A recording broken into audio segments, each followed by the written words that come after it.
Yes, very good morning everyone. चलिए साहब बढ़ते हैं आगे। हम चर्चा कर रहे हैं मॉडर्न अलजेब्रा और मॉडर्न अलजेब्रा में स्पेशली ग्रुप थ्योरी की।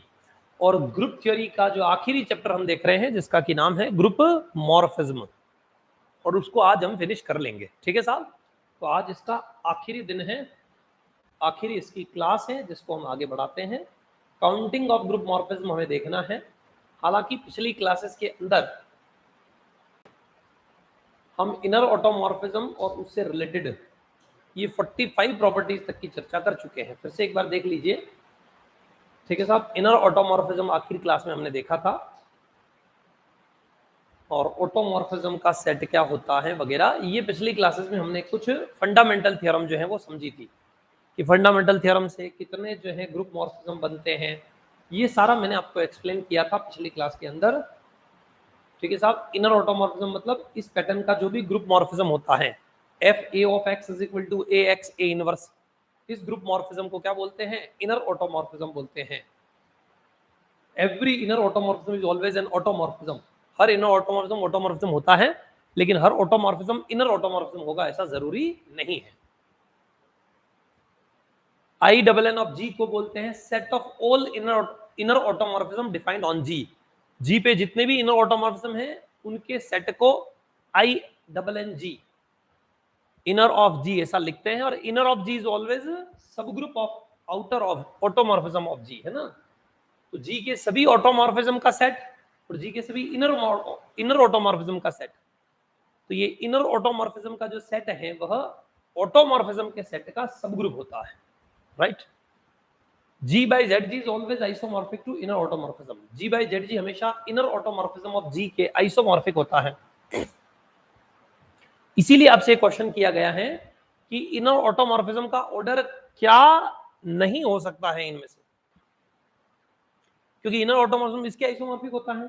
तो अगर इनर ऑटोमॉर्फिज्म का ऑर्डर 35 होगा तो G by ZG का ऑर्डर 35, और G by ZG का ऑर्डर 35, यानी कि 35 ऑर्डर का तो धरती पे एक ही ग्रुप होता है, 5 इंटू 7। 35 का मतलब क्या है? 5 इंटू 7, और 5 इंटू 7 दोनों प्राइम नंबर है, 5 भी प्राइम 7 भी प्राइम, और इन 5 और 7 दोनों प्राइम नंबर में 5 7 माइनस 1 को डिवाइड भी नहीं करता है। तो every group of order P Q, जिस भी ग्रुप का order P into Q pattern का है, जहां पर P does not divide Q minus 1, जहां पर पी क्यू माइनस 1 को डिवाइड नहीं कर रहा है, तो पी क्यू ऑर्डर का ग्रुप हमेशा साइक्लिक होता है। तो हम जान रहे हैं ना, 5 इंटू 7, और 5 does not divide 7 minus 1, 7 minus 1 क्या है? 6। तो 5 6 को डिवाइड नहीं करता है, इसलिए ये क्या होगा? साइक्लिक ग्रुप होगा। तो 35 ऑर्डर का ग्रुप यानी कि Z35 के आइसोमॉर्फिक आएगा, साइक्लिक ग्रुप के। और हम जानते हैं property G by ZG cyclic implies G is एबिलियन। G by ZG अगर साइक्लिक होता है तो G क्या होता है? एबिलियन। और अगर G एबिलियन है तो G एबिलियन तो सेंटर ऑफ ग्रुप में पूरे के पूरे ग्रुप के बराबर होगा, सेंटर ऑफ ग्रुप। तो ZG G के इक्वल होगा और G by G 1 आ जाएगा। तो G by G तो 1 आ रहा है, लेकिन यहां तो हमें क्या बोल रखा है कि इसका ऑर्डर तो 35 है। तो 35 और 1 तो इक्वल हो नहीं सकते हैं, इसका मतलब कॉन्ट्रडिक्शन, मतलब ये 35 पॉसिबल नहीं है। बाकी 6 25 21 किसी भी इनर ऑटोमॉर्फिज्म का ऑर्डर हो सकता है। ठीक है, फिर हमने बात करी कि order of inner automorphism of integers, integers का इनर ऑटोमॉर्फिज्म, रेशनल नंबर का इनर ऑटोमॉर्फिज्म, रियल नंबर के सेट का इनर ऑटोमॉर्फिज्म, इन सभी का ऑर्डर 1 होता है। मतलब इन पे एक ही इनर ऑटोमॉर्फिज्म होता है, क्योंकि ये सारे ग्रुप एबिलियन होते हैं। मेन प्रॉपर्टी तो ये है कि let G be an abelian group और साइक्लिक ग्रुप। अगर जी कोई एबिलियन ग्रुप है या साइक्लिक ग्रुप है तो उसके इनर ऑटोमॉर्फिज्म्स का सेट सिर्फ सिंगलटन सेट ऑफ आइडेंटिटी के आइसोमॉर्फिक होगा। मतलब उसके इनर ऑटोमॉर्फिज्म में सिर्फ एक ही इनर ऑटोमॉर्फिज्म डिफाइन होगा एबिलियन ग्रुप के अंदर। क्यों? क्योंकि जो एक्चुअल में डेफिनेशन होती है एफ ए ऑफ एक्स ऐसा, तो हम जानते हैं एबिलियन ग्रुप है, तो इस एक्स ए इनवर्स को हम क्या लिख सकते हैं? A inverse into x. और ए इनवर्स, इस हम ए एक्स को एक्स ए या एक्स ए इनवर्स को ए इनवर्स एक्स लिख सकते हैं एबिलियन ग्रुप की प्रॉपर्टी से। तो A into A inverse identity, तो F A of x is equal to x आ जाएगा। तो इसे identity transform, identity group morphism कहेंगे या ट्रिवियल ग्रुप मॉर्फिज्म कहेंगे। और वो ट्रिवियल ग्रुप हर एलिमेंट की खुद की इमेज खुद आएगा, तो ऐसा एक ही इनर ऑटोमॉर्फिज्म बनेगा। अगर ग्रुप एबिलियन है तो उनपे हमेशा एक ही इनर ऑटोमॉर्फिज्म डिफाइंड होता है। तो इसलिए इनर ऑटोमॉर्फिज्म Zn भी हमेशा एक ही सिंगलटन सेट ऑफ आइडेंटिटी के आइसोमॉर्फिक, और Zn1 cross Zn2 cross Znk, इन सभी का कार्टेशियन प्रोडक्ट, इनका भी inner automorphism singleton set of identity ही होता है। तो कोई भी एबिलियन ग्रुप है तो उसका इनर ऑटोमॉर्फिज्म हमेशा सिर्फ एक होगा, एबिलियन ग्रुप पे एक ही इनर ऑटोमॉर्फिज्म डिफाइन होता है। लेकिन इससे आगे अब हम चर्चा करते हैं, ध्यान से समझिए कि इनर ऑटोमॉर्फिज्म ऑफ Q8। अब आपको पहले ये समझने की जरूरत है कि ये इनर ऑटोमॉर्फिज्म भला क्या है। मैं बोल तो रहा हूं inner automorphism, inner automorphism, inner automorphism है कि नहीं, है क्या ये? पहले तो आप मुझे बताओ ये ऑटोमॉर्फिज्म क्या है, उससे पहले बताओ आइसोमॉर्फिज्म क्या है, उससे पहले बताओ ग्रुप मॉर्फिज्म क्या है, उससे पहले बताओ फंक्शन क्या है। समझ आ रही कि नहीं आ रही है? उससे पहले बताओ ये सब है ही क्यों, नहीं हमारे जीवन में ये है क्यों। हमारे जीवन में कोई लड़का हो लड़की हो तो वो तो क्यों है, उसका तो कारण पता है ना, कि डिमांड है ना, तो इस वजह से है। कोई भी है कि मेरे जीवन में पेरेंट्स क्यों हैं, ये भाई क्यों है मेरे जीवन में, बहन क्यों है, घर क्यों है, परिवार क्यों है, स्कूटी क्यों है, कार क्यों है, बंगला क्यों है, मोटर क्यों है, उन सबका तो आइडिया है, आवश्यकता है, इसलिए है ना। तो वैसे ही आपको ये पता होना चाहिए कि ऑटोमॉर्फिज्म इनर ऑटोमॉर्फिज्म है ही क्यों जीवन में, हमारे जीवन में ही क्यों है, मेरी बहन के जीवन में तो नहीं है, वो तो एमए कर रही है मस्त है, या फिर बीए कर रही है और मस्त है, या फिर मेरे भाई के जीवन में क्यों नहीं है, बढ़िया 7वीं क्लास में मस्त मगन घूमता फिरता है, मेरे ही जीवन में क्यों है। तो उसके लिए ये है, आपको उसको पहले समझना चाहिए कि आप ये मॉडर्न अलजेब्रा पढ़ क्यों रहे हैं, ग्रुप थ्योरी इससे होगा क्या, है ना।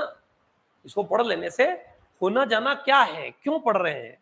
जब तक आपको ये क्लियर नहीं होगा पढ़ाई होगी नहीं, मोटिवेशन मिलेगा नहीं आपको, तब तक आप, मोटिवेशन मतलब आपको जब तक फैक्ट क्लियर नहीं होगा ना करना ही क्यों है। तो एक्चुअल में प्योर मैथमेटिक्स का ये सब्जेक्ट है। अगर आपको अपने जीवन में गणित में कोई करियर बनाना है, अगर आपको ऐसा लग रहा है कि मैथमेटिक्स में मैं कुछ न कुछ करना चाहता हूं, और वो कुछ न कुछ तीसरी क्लास के बच्चों को पढ़ाने से लेकर रिसर्च के फील्ड तक इंडिया में मैथमेटिशियन बनने तक का सफर है, लंबा दौर है, लंबा सफर है ना। अब आप उससे किसी का भला करना चाहो, कोई कंपनी खोलने से लेकर, है ना, एक कंपनी खोलने के लिहाज से भी, हालांकि एक कंपनी तो वड़ा पाव बेचने की भी कंपनी हो सकती है, जो वड़ा पाव बेच रही है छोटी कंपनी है ना, और बड़ी कंपनी कोई प्रोडक्ट है ऑनलाइन, जो है कोई प्रोडक्ट जो है नया डेवलप करके, है ना, वो भी बेच सकती है। जैसे जैसे आपने एक ऐसा प्रोडक्ट लॉन्च कर दिया जहां पर एक ही आदमी 50 लड़कियों एक साथ बात कर सकता है ना, कोई ऐसा सॉफ्टवेयर बना दिया आपने और भयंकर चल रहा है ना मार्केट में वो जो प्रोडक्ट है, क्योंकि डिमांड ऐसी है मार्केट की। या फिर आपने ऐसा जो है एप्लीकेशन लॉन्च कर दिया जिस एप्लीकेशन के अंदर सामने जो है ना वो डिवाइस बना दिया आपने, जिस डिवाइस के अंदर आप सामने आदमी ऐसा दिखता है कि यार इसको हाथ लगा दिया जाए, ऐसा फील आता है ना, बिल्कुल स्पष्ट जो है, बिल्कुल रोबोट टाइप दिखने लग जाए। और डिवाइस ऐसी बन तो गई, आपने बना तो दी, लेकिन मोबाइल फोन से भी सस्ती, और उस मोबाइल का भी काम होता हो ऐसा, वो अकेला आदमी तो बना नहीं सकता, उसके लिए पूरी इंडस्ट्री लगेगी, उसको हेल्प चाहिएगी बहुत सारे लोगों की। तो उसका उतना ज्ञान प्राप्त करने के लिए भी उसको पहले पढ़ना होता है, यार मैं क्या क्या कर सकता हूँ, ये टेक्नोलॉजी चल कैसे रही है, इसके पीछे का लॉजिक क्या है। तो आप जाओगे तो आपको फिर टेक्नोलॉजी, और टेक्नोलॉजी का सबसे बढ़िया इंस्टीट्यूट इंडिया में कौन है, मैं वहां जाके पता करता हूँ, तो वो कहेंगे Indian institute for technology, IITs, है ना। वो है, वो बता सकती हैं कि ये टेक्नोलॉजीज बनती कैसे हैं, इनका निर्माण कैसे होता है। तो फिर आपको लगता है कि यार IITs में मुझे एंट्रेंस कैसे मिले, अंदर एंट्री कैसे मिले, तो उसकी एंट्री के लिए आप लोग एग्जाम देते हैं, अलग अलग तरीके हैं। IIT में जाने के 12वीं बाद भी जाते हैं बीटेक के लिए, है ना, जो है BSc कर ली अगर आपने, तो उसके बाद फिर वहां से MSc MTech करने के लिए दूसरा रास्ता।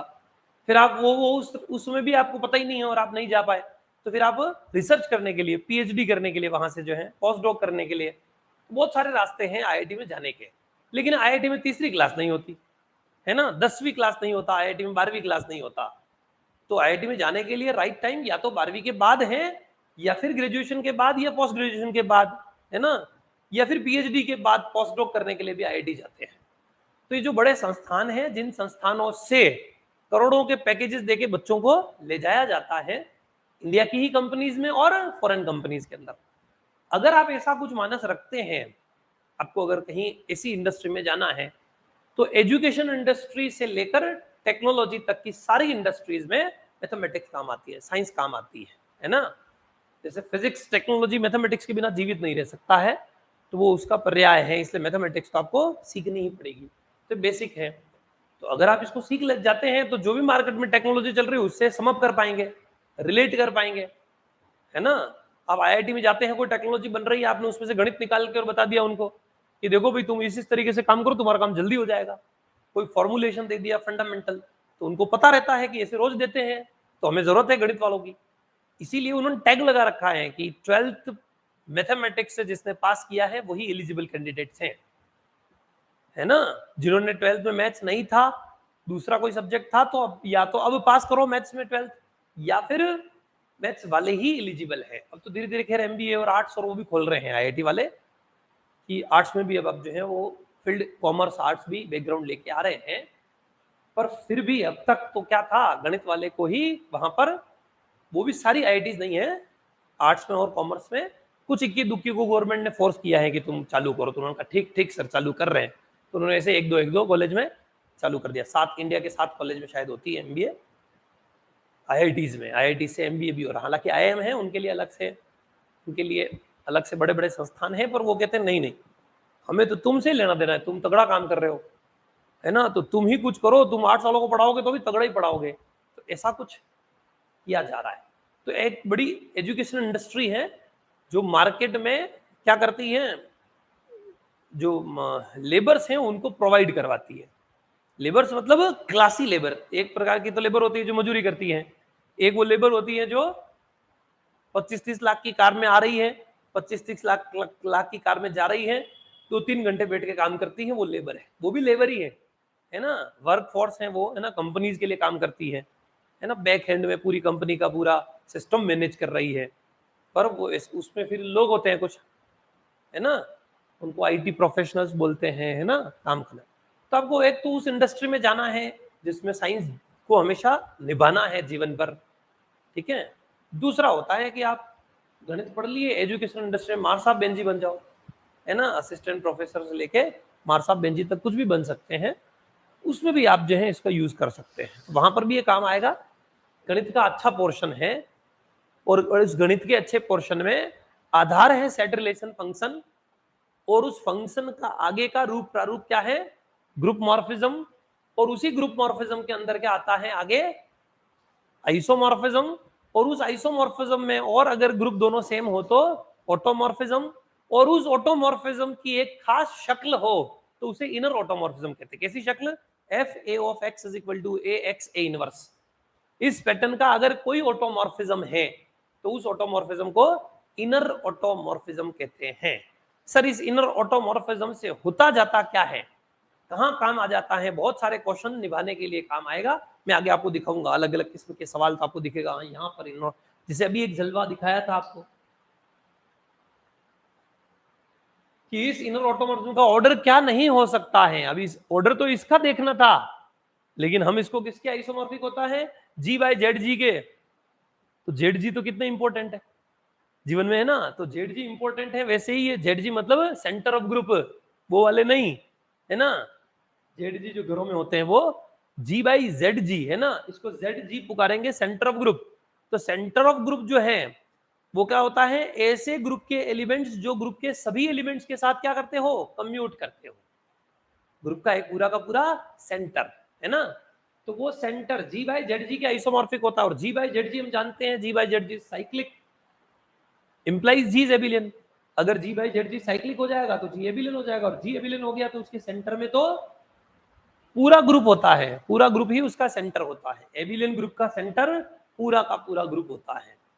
तो इसका तो ऑर्डर 1 आ जाएगा, और ये तो हम 35 लेके चल रहे हैं, तो विरोधाभास है। इसका मतलब इनर ऑटोमॉर्फिज्म में कभी भी 35 एलिमेंट नहीं हो सकते।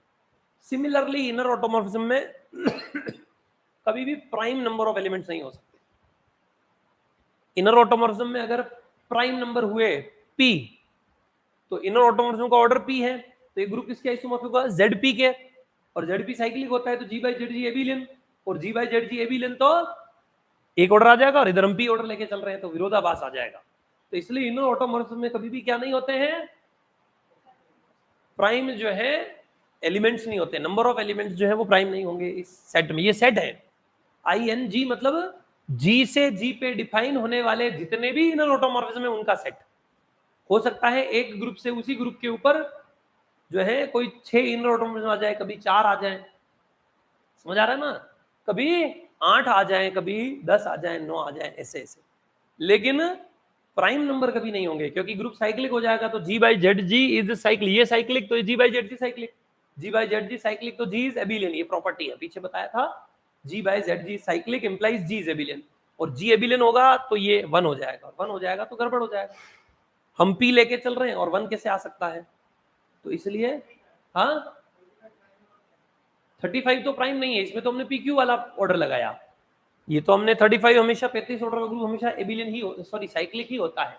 15 भी ले सकते हैं, है ना, बताया ना, 15, 33, 35, है ना, ऐसे 65 वगैरह, ये वो ग्रुप है जो प्राइम नहीं है, लेकिन P इंटू क्यू, जिस भी ग्रुप का ऑर्डर PQ पैटर्न का है जहां पर P does not divide Q-1 हो, तो इस ऑर्डर का ग्रुप हमेशा क्या होता है, साइक्लिक होता है। बात समझ आ रही ना, तो साइक्लिक ऑर्डर का जो है नहीं हो सकता है इनर ऑटोमॉर्फिज्म ऑफ G, ये तो था। और inner automorphism of any abelian group is always isomorphic to singleton set. Abelian group क्यों होता है, क्योंकि अगर G एबिलियन है तो एबिलियन में तो G/G हो जाएगा, ये ZG पूरा G के इक्वल होता है एबिलियन में, तो G/G का ऑर्डर 1 होता है, इसलिए एबिलियन ग्रुप के इनर ऑटोमॉर्फिज्म हमेशा एक ही एलिमेंट होता है। समझ आ रहे हैं ना, इसीलिए मैंने कल आपको चेंज करके दिखाया भी था कि K4 के इनर ऑटोमॉर्फिज्म में ओनली एक ही एलिमेंट होता है, तो Z1 के आइसोमॉर्फिक आएगा एबिलियन ग्रुप के इनर ऑटोमॉर्फिज्म में। इसीलिए तो हम यहां पर कह रहे हैं Z एबिलियन है, इसलिए 1 Q R इन सभी के इनर ऑटोमॉर्फिज्म में सिर्फ एक ही ग्रुप मॉर्फिज्म या एक ही फंक्शन आएगा।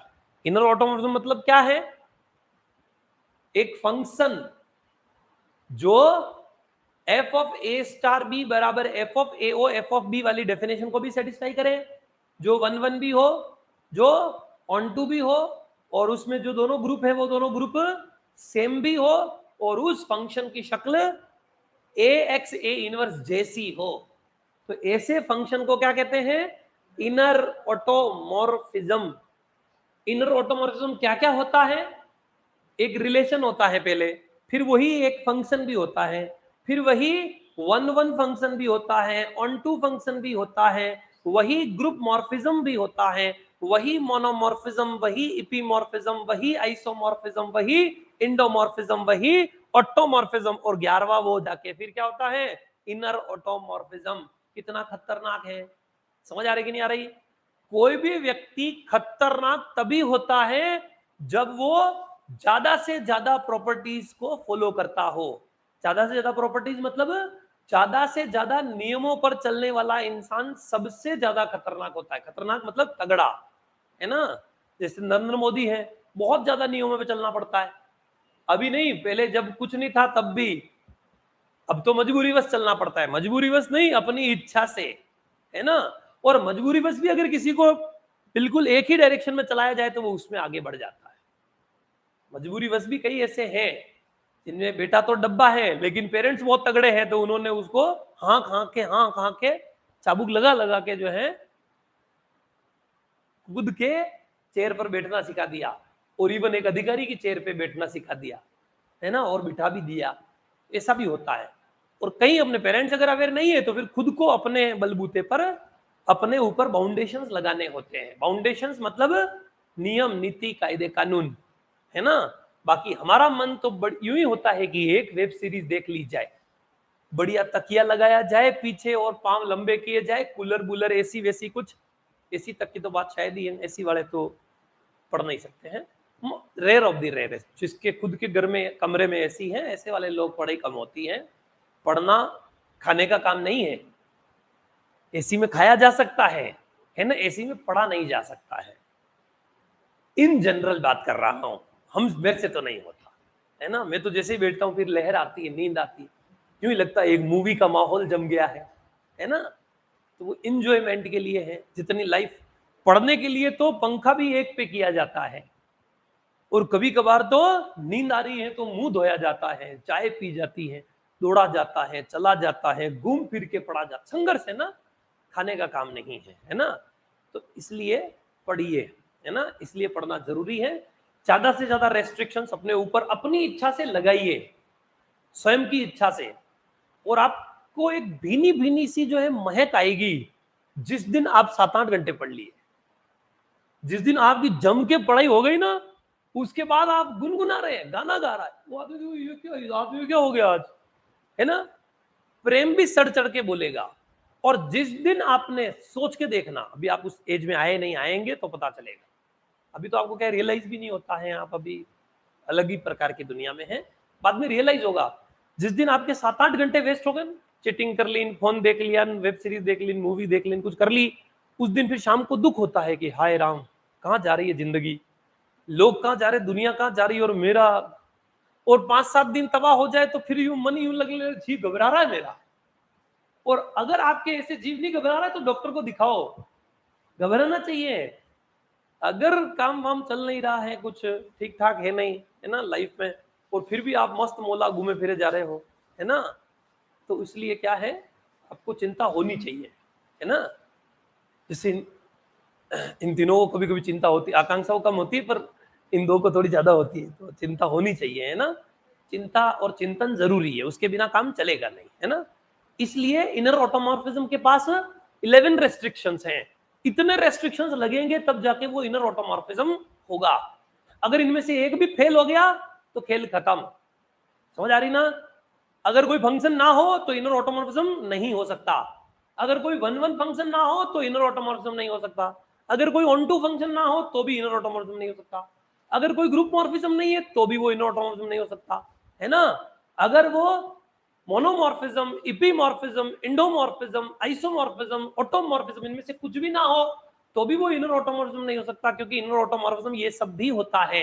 बात समझ आ रही कि नहीं आ रही। और साथ ही साथ इनर ऑटोमॉर्फिज्म की अपनी एक खुद की एक पहचान, शक्ल है, यूनिकनेस है। क्या है? fa of x is equal to ax a inverse. इस पैटर्न के ग्रुप मॉर्फिज्म को, जो खुद ऑटोमॉर्फिज्म भी हो, उसे क्या कहते हैं? इनर ऑटोमॉर्फिज्म कहते हैं। बात समझ आ रही है। और अभी हमने पिछले थोड़ी देर पहले डिस्कशन किया कि एबिलियन ग्रुप का इनर ऑटोमॉर्फिज्म हमेशा एबिलियन ग्रुप पे एक ही इनर ऑटोमॉर्फिज्म डिफाइन हो सकता है, मैक्सिमम से मैक्सिमम। क्यों? क्योंकि inner automorphism always isomorphic to G by Z G. ठीक है, जो लड़कियां हैं उनके होंगे ही, है ना।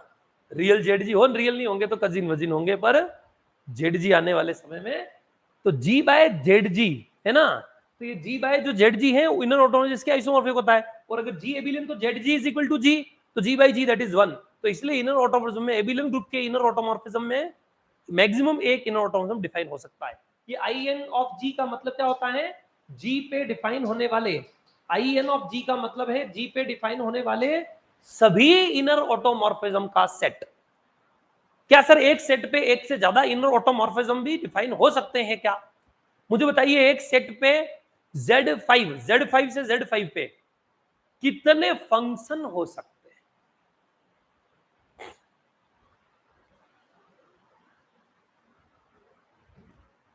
Z5 से Z5 पे कितने फंक्शन होते हैं मूर्खों?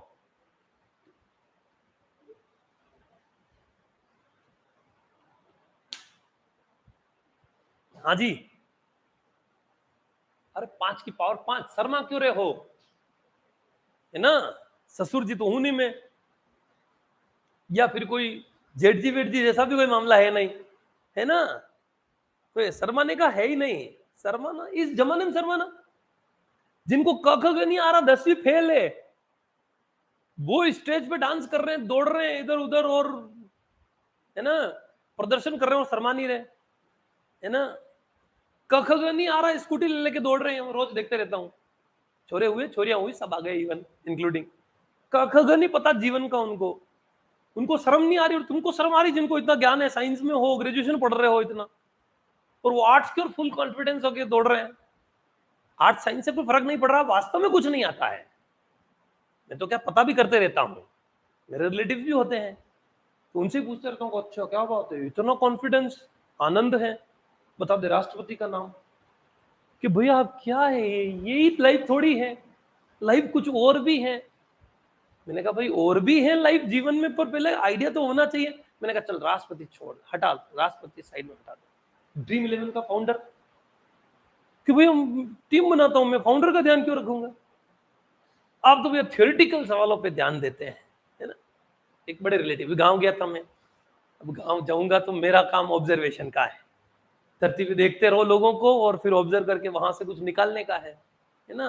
तो वहां जहां देखो इधर देखो तो खाली 2 पॉइंट से रह गया मैं, मेरी टीम कल आई जाती फाइनल। मैंने पूछा कि भाई अपने गांव में हाईएस्ट कौन आदमी है जिसके पैसे आए हो अपने गांव के पूरे गांव में? तो एक आदमी निकला कि मेरे 8,000 आए हैं, एक आदमी कहने वाला था। मैंने कहा पूरे गांव वालों ने 8 करोड़ लगा दिए होंगे अभी तक तुमने, और 8,000 आए एक आदमी के, हर घर से। कि नहीं वो रिटर्न वापस 49 तो वापस आ जाते हैं। अरे भाई 49 आ जाते हैं, तुम पागल हो गए हो, लोग उनको अक्ल ही नहीं है, बुद्धि का बिल्कुल नाश हो गया है। मैंने कहा भाई 8,000 जिस आदमी के आए हैं, है ना, इतना टाइम हो गया है, पीरियड चल रहा है, पूरा दौर है, इतने दौर में ये आदमी खुद 80,000 कमा लेता। कि नहीं नहीं ये तो हम टाइम पास, ये नवरे लोगों का काम है जो फ्री है ना, जिनके पास टाइम है ही नहीं, और फिर जिनके पास बहुत ऊंचा काम करने के लिए टाइम है वो भी लगे हुए फिर उसके चक्कर में, उन दूसरों के चक्कर में। पढ़ाई करनी है, सामने काम है बहुत सारा, और उसके बावजूद एक बार 3 बज गई, टीम पता नहीं कितनी बजे लगता है पर फिक्स चालू होती है वो, टीम लगा दूं। और टीम लगाने के साथ साथ फिर नॉलेज भी होना चाहिए। टीम लगाएगा कैसे, 11 खिलाड़ियों के नाम ही याद नहीं है तो, और 11 भी इंडिया के खिलाड़ियों का नाम याद रखना हो तो अलग बात है, उसमें तो कोई विदेशी पता नहीं बहुत कुछ है। वो ठीक है, वो अपनी जगह है, चलिए अपन पढ़ लेते हैं, वहां भटकेंगे नहीं, है ना। एबिलियन ग्रुप का मैक्सिमम एक ही इनर ऑटोमॉर्फिज्म डिफाइन हो सकता है। हाँ पहले सवाल आ गई थी कि इनर तो छोड़ो, ऑटोमॉर्फिज्म तुम्हें पता है कि नहीं। तो Z5 से Z5 पे टोटल 5 की पावर 5 फंक्शन होते हैं, राइट। 5 की पावर 5 तो फंक्शन होंगे, 1 फंक्शन कितने होंगे? 5 फैक्टोरियल, यानी कि 120 1 फंक्शन होंगे। ऑन टू कितने होंगे? सेम। फाइनाइट कार्डिनलिटी के सेट से फाइनाइट कार्डिनलिटी का सेट अगर दोनों इक्वल कार्डिनलिटी के हो तो उनपे जो 1 होता है वो ऑन टू भी होता है, और ऑन टू होता है वो 1 फाइनाइट में। इनफाइनाइट कार्डिनलिटी में सेम कार्डिनलिटी से काम नहीं चलेगा, है ना, उसमें कुछ और भी तरीका है। अगर दो फाइनाइट सेट हैं of same cardinality, that is equivalent set. अगर कोई दो इक्विवेलेंट सेट है जिनकी कार्डिनलिटी जानते हैं, नंबर ऑफ एलिमेंट्स इक्वल हो दोनों सेट में, तो क्या होगा, उनके ऊपर 1 है वो ऑन टू, और ऑन टू है वो 1, तो 5 फैक्टोरियल 1 और 5 फैक्टोरियल ऑन टू। तो अगर मैं कहूं कि Z5 से Z5 पे 5 फैक्टोरियल की 120 1 ऑन टू फंक्शन होते हैं। पहले फंक्शन 5 की पावर 5 जो कि बहुत ज्यादा है, फिर 1 ऑन टू फंक्शन की बात करी तो बाइजेक्टिव फंक्शन तो 120 हुए। उसमें से ग्रुप मॉर्फिज्म कितने होंगे? ग्रुप मॉर्फिज्म कितने होंगे, भूल भाल गए? 60 फाइनल। ग्रुप मॉर्फिज्म का फॉर्मूला क्या होता है? Zm से Zn के ऊपर GCD ऑफ Mn। सब भूल जाओगे अगर वापस रिवीजन नहीं करोगे, बार बार देखोगे नहीं तो स्वाहा हो जाएगा। Zm से Zn पे नंबर ऑफ होमोमॉर्फिज्म कितने होते हैं? GCD of Mn। Zm से Zn पे HCF दोनों का, M और N का, तो 5 और 5 का HCF कितना होता है? 5। तो Z5 से Z5 पे ओनली 5 ग्रुप मॉर्फिज्म होते हैं, ओनली 5 ग्रुप मॉर्फिज्म। और वो जो 5 ग्रुप मॉर्फिज्म है, ठीक है, अगर हम 1 1 की बात करें तो कितने होंगे? ऑन टू के लिए 5n से 5m के ऊपर या 5m से 5n के ऊपर कितने होमोमॉर्फिज्म होते हैं? अगर इस पीछे वाले की कार्डिनलिटी का भाग आगे वाले ग्रुप के ऑर्डर में चला जाता हो तो ऑन टू होमोमॉर्फिज्म 5n होते हैं। 5m से 5 zm से zn के ऊपर number of onto homomorphism कितने होंगे? तो if n divides m then 5n जो है number of onto homomorphism होते हैं। तो 5 5 5 5 दैट इज 4 4 क्या होंगे? 1 1 पहले तो ऑन टू, और फिर दोनों सेट की कार्डिनलिटी फाइनाइट है तो 1 1 भी होगा। तो 4 1 1 4 ऑन टू ग्रुप मॉर्फिज्म, 5 की पावर 5 फंक्शन, उसमें से 5 factorial 1 1 onto function, 120 1 1 onto function. उसके बाद भी ग्रुप मॉर्फिज्म ओनली 5, और उन 5 ग्रुप मॉर्फिज्म में से भी 1 1 onto group morphism only 4, और ये चारों के चारों सेम ग्रुप से सेम ग्रुप पे, इसलिए ऑटोमॉर्फिज्म होंगे। लेकिन इन चारों में से भी इनर ऑटोमॉर्फिज्म ओनली एक ही होगा। ये समझ आया अभी तक की कथा क्या है? क्योंकि Z5 एबिलियन ग्रुप है, एबिलियन ग्रुप पे ओनली एक ही इनर ऑटोमॉर्फिज्म होता है, तो Z5 पे I double N of Z5 क्या आएगा? ओनली वन ऑर्डर का ग्रुप आएगा, है ना। बट AUT ऑफ Z5 क्या आएगा? 4 ऑर्डर का ग्रुप आएगा। कुछ समझ आ रही कि नहीं आ रही है? ऑटोमॉर्फिज्म जी जो है अपने आप में एक ग्रुप बनाता है ऑटोमॉर्फिज्म का। तो कितने ऑटोमॉर्फिज्म? 4 ऑटोमॉर्फिज्म का सेट होगा ये Z5 के ऊपर, और इनर ऑटोमॉर्फिज्म क्या होगा? Only one. एबिलियन ग्रुप पे ओनली एक, मैक्सिमम एक ही इनर ऑटोमॉर्फिज्म होता है। बात समझ आ रही कि नहीं आ रही है? पल्ले पड़ रहा है? फिर ये एबिलियन और ये कथा हम कर चुके हैं, इनर ऑटोमॉर्फिज्म। फिर बात आती है inner ऑटोमॉर्फिज्म्स defined on Q8। Q8 पे कितने इनर ऑटोमॉर्फिज्म्स होते हैं? तो Q8 पर Q8 by Z of Q8 और Q8 by Z of Q8 K4 के आइसोमॉर्फिक होता है। 8/22 के सेंटर में दो एलिमेंट होते हैं 1 - 1। Q8 के सेंटर ऑफ ग्रुप में, Q8 पीछे पढ़ाया था, उसके सेंटर ऑफ ग्रुप में दो एलिमेंट होते हैं 1 - 1। तो 8/2 यानी कि 4, और 4 ऑर्डर का इसका ग्रुप क्या होगा? K4। Z4 क्यों नहीं हो सकता?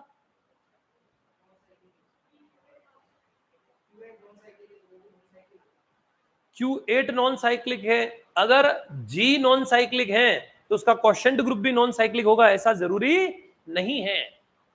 बताऊं एग्जांपल? G के डिवाइड में G ले लो, G is a normal subgroup itself, तो G बाई G, तो G तो हमने क्या लिया है? नॉन साइक्लिक, लेकिन G by G one order का ग्रुप, one order group always cyclic. समझ आ रहा है? तो नॉन साइक्लिक ग्रुप का क्वोशंट ग्रुप भी नॉन साइक्लिक होगा, ऐसा तो जरूरी नहीं है। लेकिन अगर G साइक्लिक है तो उसका क्वोशंट ग्रुप भी हमेशा साइक्लिक होता है। बात समझ आ रही कि नहीं आ रही है?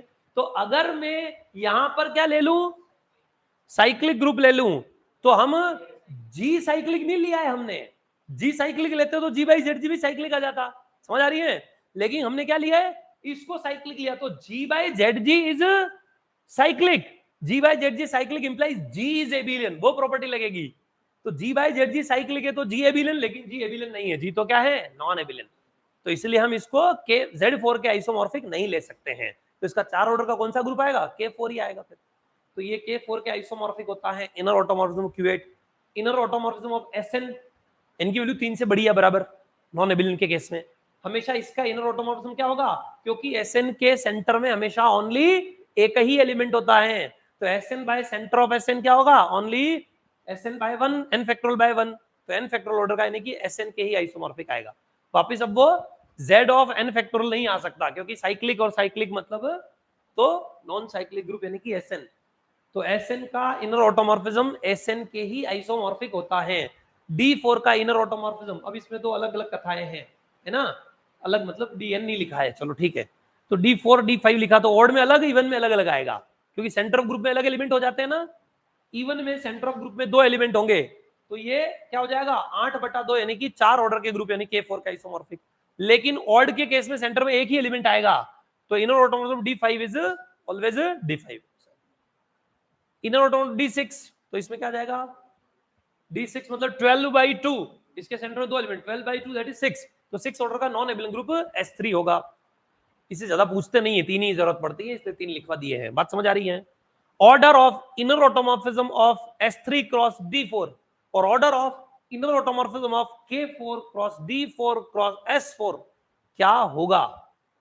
अब देखिए इसके लिए फॉर्मूला ये है, ये फॉर्म क्वेश्चन किस पे पूछा हुआ है? Order of G1 cross G2 cross G3 is equal to order of G1 into order of G2 into order of G3। ये तो नॉर्मल कार्टेशियन प्रोडक्ट बता रखा है, ये तो कोई ऊपर वाले को लेना देना नहीं है। और centre of G1 cross G2 cross G3 क्या होता है? G1 के सेंटर में और G2 के सेंटर में और G3 के सेंटर में कितने एलिमेंट है उनका प्रोडक्ट, ये तो इनका ऑर्डर होता है। ठीक है, अब हमें पूछा है inner automorphism of S3 cross D4, इसके इनर ऑटोमॉर्फिज्म में कितने एलिमेंट आएंगे? तो सिंपल है, inner automorphism of S3 into inner automorphism of D4। तो S3 के इनर ऑटोमॉर्फिज्म तो कितने एलिमेंट होते हैं? S3 के ही तो 6, और D4 के इनर ऑटोमॉर्फिज्म में कितने एलिमेंट होते हैं? 4, तो 6 इंटू 4 24।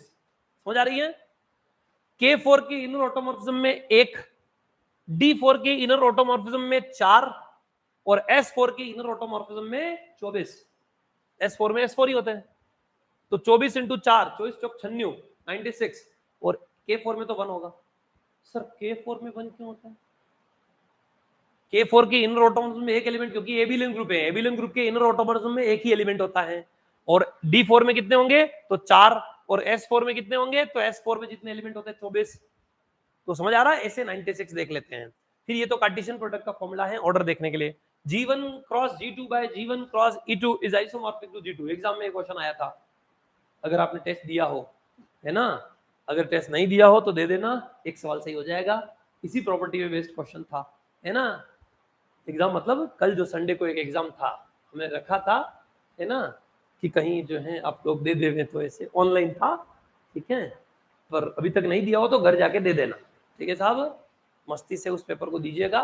उसमें से कौन कौन से नए इधर उधर कैसे क्वेश्चन आ रहे हैं, कौन से आपसे नहीं हो रहे हैं, तो आपको पता चलेगा कि कितना हमें देखना बाकी है, पढ़ना बाकी है। बात समझ आ रही है? ठीक है। इस बार आकांक्षा सबसे पहले देगी, ठीक है। कि दे दिया है सबने? नहीं दिया, आकांक्षा ने नहीं दिया है। दे दिया है? चलिए, जिन्होंने दे दिया मैंने चेक नहीं किया, अभी हम अभी आए हैं जस्ट गांव से, तो अभी देखेंगे उसको, है ना। चलिए, G1 cross G2 by G1 cross E2। कल तुम्हारा कोई काम वाम थोड़ी है, छुट्टी है, फ्री हो, सुबह जल्दी बुला ले, क्वेश्चंस भी करने, बहुत सारा वर्कलोड पड़ा हुआ है ना। 7 बजे आ जाइए, है ना। तो पहले डाउट क्लास रख लेंगे और उसके बाद फिर रेगुलर जो क्लासेस है वो रख लेंगे, 1.5 घंटा डाउट क्लास, उसके बाद फिर अलजेब्रा, फिर आगे, है ना, ऐसा चलाते हैं। चलिए फिलहाल देखिए साहब, G1 क्रॉस G2, ठीक है। जिन्होंने फिर नहीं पढ़ रखा है पीछे का, तो डाउट वाउट में देखो, तो मूड में ऑनलाइन देख लेना या फिर आ जाना। डाउट मतलब हम असाइनमेंट करेंगे, पीछे के टेस्ट पेपर सॉल्व करेंगे, वो सारा काम करेंगे, ठीक है। चलिए फिलहाल ध्यान से समझिए, G1 cross G2 divided by G1 cross E2, ठीक है। किसके आइसोमॉर्फिक होता है? G2 के। या सिर्फ E2 लिखा हुआ है तो G2 के, यहाँ E1 लिखा हुआ है तो G1 के आइसोमॉर्फिक होता है, ये ध्यान में रखना है। ये आइसोमॉर्फिक होते हैं जैसे लिखा हुआ आपके सामने। अब होता जाता क्या है, इसका ऑर्डर क्या होगा, इसके सेंटर में कितने एलिमेंट हैं। अब वो सवाल ऐसे ऐसे पूछते हैं, शक्ल देख के जी घबराने लग जाता है। फिर इसके सेंटर में तो पता नहीं कार्टेशियन प्रोडक्ट में, फिर उनका भी कोसेंट ग्रुप ना, जबकि वो चाह क्या रहा है कि ये किसके आइसोमॉर्फिक होता है, ये किसके आइसोमॉर्फिक होता है। समझ आ रहा कि नहीं आ रहा है? ये लिख दिया, फिर बोल दो ये तो साइक्लिक ग्रुप है, ये तो एबिलियन ग्रुप है, ये तो नॉन एबिलियन ग्रुप है। समझ आ रही कि नहीं आ रही? और आप कहते हैं और इसका कोशेंट ग्रुप तो आप कैसे बनाओ, बनाने की जरूरत ही नहीं है। गणित क्या कह रही है, मेहनत कर रखी है अपने बाप दादाओं ने, उन्होंने क्या कर रही है अपने, मतलब, ठीक है, अंग्रेजों ने, समझिए, जिन्होंने मेहनत कर रखी है, तब हम उसी का क्या कर रहे हैं, उपयोग कर रहे हैं। तो यहाँ पर ये D6 क्या आइसोमॉर्फिक होता है। समझ आ रही है? पढ़ लो, वरना तुम्हारी पीढ़ी आएगी, वो भी मैं बोल रहा हूँ वैसे ही बोलेगी, है ना, कि हमारे बाप दादा उन्होंने कुछ नहीं किया, है ना, युद्ध ही लड़ते रह गए आपस में, खुद से। अंग्रेज तो मुट्ठी पर थे, युद्ध तो खुद ही लड़ पड़े, सारे आपस में लड़ाए, और ये तो हमारा इतिहास है, इसलिए पढ़ाया जाता है कि सीख लो, है ना। तो फिर भी ठीक है कि आप राणा प्रताप की धरती पे विराजमान हो, है ना, तो जिन्होंने, हालांकि वो भी लड़े मान सिंह से, युद्ध तो उनको भी उन्हीं से करना पड़ा, पर फिर भी उन्होंने किया, उसके बाद ही रियलाइज हुआ कि यार ये क्या हो रहा है, पता नहीं अपन, उनका तो फिर भी गुलामी नहीं सहन करनी है। वो ठीक है, वो इतिहास के बाद में आओ, तुम इधर समझ लो, गणित समझ लो, है ना। तो सीखना चाहिए, तो कुछ करो, कुछ पढ़ो, कुछ ऐसा, है ना, जिससे आने वाली पीढ़ियां याद रखे। चलिए फिलहाल आगे बढ़ते हैं, फिर देखते हैं, पहले कुछ सीख तो लें, रिसर्च बुक, नया कंसेप्ट थ्योरी बाद में देंगे। इधर देखो, ये समझ आ रहा है, Z4D6 bye Z4 cross R0 identity है, R0 इसकी आइडेंटिटी है ना। तो यहाँ पर D6 क्या आइसोमॉर्फिक, अब ये नॉन एबिलियन होता है, इसमें 12 एलिमेंट होते हैं, 6 रोटेशन होते हैं, 6 रिफ्लेक्शन होते हैं, वो सब अभी पता है अपने को, इसके बारे में जो पूछे वो लिख दो। ये क्या होगा, 1 इसका है आइडेंटिटी, तो ये S3 के, S3 नॉन एबिलियन ग्रुप है, 6 ऑर्डर का नॉन एबिलियन ग्रुप, सबसे स्मॉलेस्ट नॉन एबिलियन ग्रुप वगैरह वगैरह सब हम जानते हैं, उसके बारे में लिख दो। इसके बारे में पूछे, इसका मतलब उसके बारे में जवाब देना है। तो ये एक्चुअली इस प्रॉपर्टी से आप कंक्लूजन में पहुंच सकते हैं। 50 और कितने किए हैं रे, 56, 57, 58 ही की होगी बस, यस, फिर काउंटिंग। चलिए अभी खत्म कर देते हैं। देखिए साहब, गौर से देखिए, ठीक है, यूं तो 100-150 होती है, पर वो नेट वाले बेच तक की बात है, अपने तो फिलहाल एक बेसिक आइडिया ले लेते हैं, ओवरव्यू। ये भी ज्यादा हो गया है थोड़ा, ओवरव्यू 50 तक खूब है। देखिए साहब, 51 क्या है, late G be any infinite abelian group, then the identity function f of x is equal to x for all x belongs to G is the only inner automorphism defined on a group G। अभी बताया था मैंने आपको, क्या बताया था sir, अगर G abelian तो एक ही इनर ऑटोमॉर्फिज्म होता है, कौन सा वाला, F A of x is equal to A X A inverse. अब उसमें ए एक्स को हम एक्स ए लिख सकते हैं और x a into A inverse identity, identity into x x, तो f of x is equal to x आ गया ना आइडेंटिटी फंक्शन। तो जी एबिलियन है तो उसपे एक ही इनर ऑटोमॉर्फिज्म होता है, वो भी कौन सा वाला, आइडेंटिटी फंक्शन या आइडेंटिटी ग्रुप मॉर्फिज्म, कुछ भी कहिए। हर एलिमेंट की इमेज खुद ले लो। जी जी दोनों तरफ ग्रुप तो सेम ही है, जी जी अपनी वो घर वाली जी जी नहीं, जी और जी दोनों ग्रुप है ना। Let phi is an isomorphism from a group G to G dash and let any A belongs to G, then phi of a CA is equal to C of phi A। मतलब C क्या है, ठीक है, conjugate class of ए। ए के जितने भी conjugate elements हैं उनकी इमेज ए के इमेज के कॉन्जुगेट्स के इक्वल होती है, ऐसा इसका तात्पर्य है। थोड़ी है ही बात है, पर ठीक है, आप अगर समझ में आ जाए तो बढ़िया, नहीं तो डायरेक्ट याद रख लेना, आएगा नहीं सवाल तो, पर फिर भी आ जाए तो ध्यान रख लेना, बाकी मैं बता दूंगा, है ना। Let G be any group then automorphism G and inner automorphism G are also groups under the composition, है ना। ऑटोमॉर्फिज्म जी मतलब क्या है, जी पे डिफाइन होने वाले सभी ऑटोमॉर्फिज्म्स का सेट। अब एक ग्रुप पे कितने भी ऑटोमॉर्फिज्म हो सकते हैं, है ना। इनर ऑटोमॉर्फिज्म तो एक जी ग्रुप है, उस ग्रुप पे कितने इनर ऑटोमॉर्फिज्म है उनका सेट, ये हमेशा ग्रुप बनाते हैं। और उसमें specially inner automorphism is outer automorphism, inner automorphism is automorphism का क्या होता है, सब ग्रुप होता है, ठीक है। If G is isomorphic to G dash तो ऑटोमॉर्फिज्म भी आइसोमॉर्फिक हो गई, ये जो ग्रुप आएंगे, और इनर ऑटोमॉर्फिज्म के जो सेट बनेंगे वो भी क्या होंगे, आइसोमॉर्फिक होंगे। तो ध्यान में रखना है, आपको याद रखना है। बाकी इनको खोल खोल के भी दिखाया जा सकता है, एग्जांपल लेके कि इसमें सारे ऑटोमॉर्फिज्म लिखो, इनर ऑटोमॉर्फिज्म लिखो, फिर वो ग्रुप बना रहे हैं कि नहीं चेक करो, सब किया जा सकता है, जरूरत नहीं है, फिलहाल देख लीजिए, ठीक है। आप देखना आगे बहुत कुछ क्वेश्चन मार्क पे छोड़ रहा हूँ, बहुत सारी चीजें वो आप धीरे धीरे देखेंगे, ठीक है। आगे देखिए, that f is an isomorphism defined from a group G to group G dash, then f inverse is also isomorphism from G dash to G। G से G dash पे अगर एक आइसोमॉर्फिज्म है तो f इनवर्स क्या होगा, G dash से G पे डिफाइन होने वाला एक आइसोमॉर्फिज्म होगा।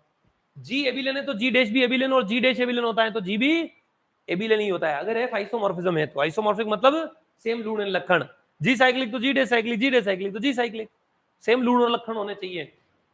जी ए से जनरेट हो रहा है तो G dash f of a से जनरेट होगा, G dash f of a से जनरेट होगा, जी ए से जनरेट होगा। F of centre of this is equal to centre of f of Z is equal to centre of G dash. इनके centre में elements क्या होंगे, same ही होंगे, ठीक है साहब। Let f is an automorphism of a group G, then H is equal to the set of elements of identity, sorry elements of group G which satisfy the identity function is a subgroup of जी। ये हमेशा group जी का क्या होगा, सब group होगा। अगर F automorphism है तो ये हमेशा एक सब ग्रुप होता है, ठीक है। बाकी प्रूव करने के लिए ए बी इनवर्स देखेंगे तो आ जाएगा, कोई तकलीफ है नहीं। इसको प्रूव कैसे किया जाता है, एक सिंपल सा सवाल है, एज ए प्रॉपर्टी में लिख दिया है, इसको सब ग्रुप प्रूव करना है तो ए बी इनवर्स चाहिए, तो ए बिलोंग्स टू जी लिया जहां पर f of a equal to a है, बी बिलोंग्स टू जी लिया जहां पर f of b equal to b है, तो ए बी इनवर्स। तो हम जानते हैं कि ए और बी जी में है तो ए बी इनवर्स भी जी में होता है, जी ग्रुप है। और फिर क्या f of a b inverse is equal to a b inverse होगा, तो चेक कर लेते हैं, गौर से देखिए। तो हमने f of a equal to a लिखा हुआ था, f of b is equal to b लिखा हुआ था, तो f of a b inverse is equal to क्या आएगा, यहां पर अगर कोई एलिमेंट जी में है तो वो क्या आएगा, f of a b inverse is equal to क्या जाएगा, ए बी इनवर्स। तो हम कोई भी दो एलिमेंट ले रहे हैं, अगर हमने ए ले लिया एच में, बी ले लिया एच में, तो ए बी इनवर्स भी क्या आना चाहिए, एच में ही आना चाहिए। तो अगर ए एच में है, बी एच में है, तो हम क्या जानते हैं कि f of a is equal to a होगा और f of b is equal to b होगा। और फिर अब हमें क्या चाहिए, ए बी अगर जी में है तो ए बी इनवर्स भी जी में होता है, लेकिन जी में होने से काम नहीं चलेगा, f of a b inverse is equal to a b inverse आना चाहिए। तो f of a b inverse को ग्रुप मॉर्फिज्म से f of a into f of b का होल इनवर्स लिख सकते हैं। एफ ऑफ ए मतलब ए, एफ ऑफ बी मतलब बी, और उसका होल इनवर्स मतलब ए बी इनवर्स, तो f of a b inverse a b inverse आ गया, तो सब ग्रुप हो गया। सिंपल सा एक सवाल है, कोई प्रॉपर्टी नहीं है, दम नहीं है इसमें, है ना, याद नहीं रखना है, आएगा एग्जाम में डायरेक्ट हो जाएगा। प्रॉपर्टीज ऑफ सब groups under the group morphism पहले ही बता चुका हूं, पर फिर भी देख लो, सब एक साथ लिख दी है इसलिए एक साथ लिखी हुई है, इसलिए देख लो, रिवीजन है। फाई अगर जी से जी डैश के ऊपर डिफाइन होने वाला एक ग्रुप मॉर्फिज्म है, एच इसका क्या है, तो फाई पता नहीं क्यों लिखा है, ऐसे ही लिख देते चल जाता, पता नहीं कुछ होगा, कोई मानस होगा मेरा तो, है ना। फाई की जरूरत नहीं है यहाँ पर, फाई से और आप कंफ्यूज होंगे, पता नहीं फाई क्या आ गया है, एफ अच्छा लगता है, इमेज दिखाने के लिए एफ ज्यादा बढ़िया है, और कहीं एफ अच्छा, एफ ले रखा है, if order of kernel of f phi is n/1, f तो कहीं है ही नहीं है, तो फाई एफ ही होगा।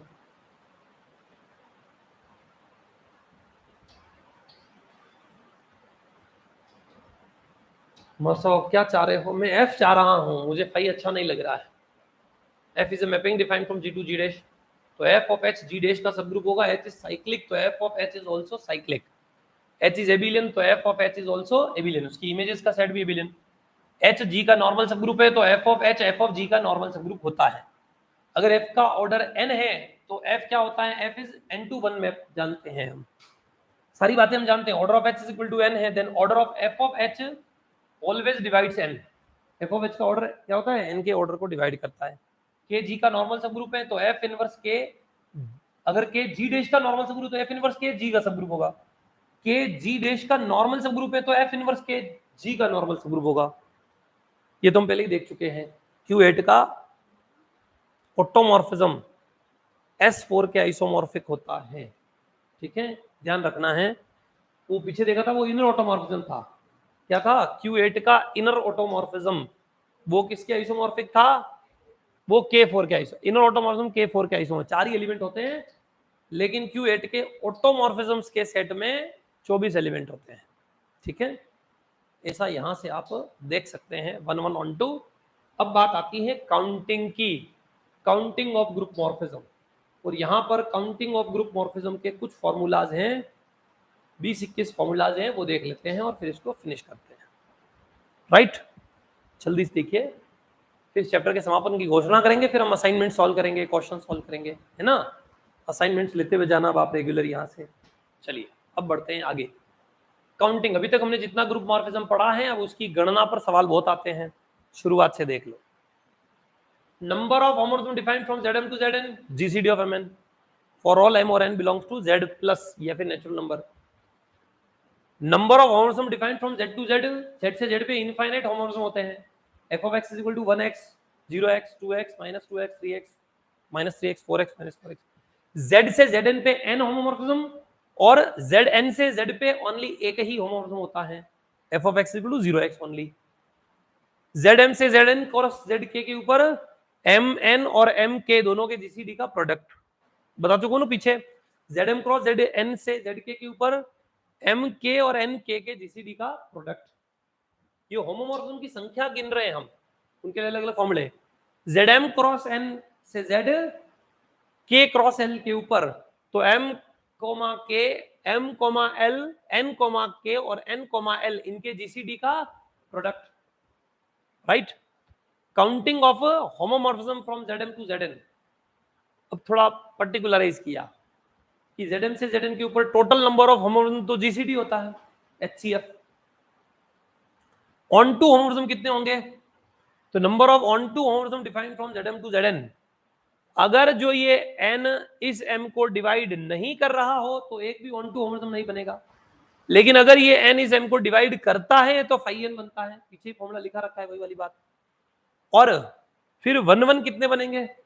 तो अगर जो m n से बड़ा है तो एक भी 1 1 नहीं बनेगा, लेकिन अगर जो m n से छोटा या बराबर है तो फाई ऑफ m, ये क्या बनते हैं? 1 1। तो अब आप मुझे बताइए Z4 से Z8 के ऊपर कितने होमोमॉर्फिज्म बनेंगे? Z4 से Z8 पे नंबर ऑफ होमोमॉर्फिज्म कितने बनेंगे? 4। 1 1 कितने होंगे?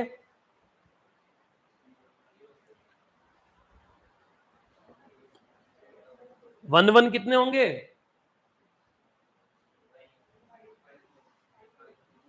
समझ आ रहा ना?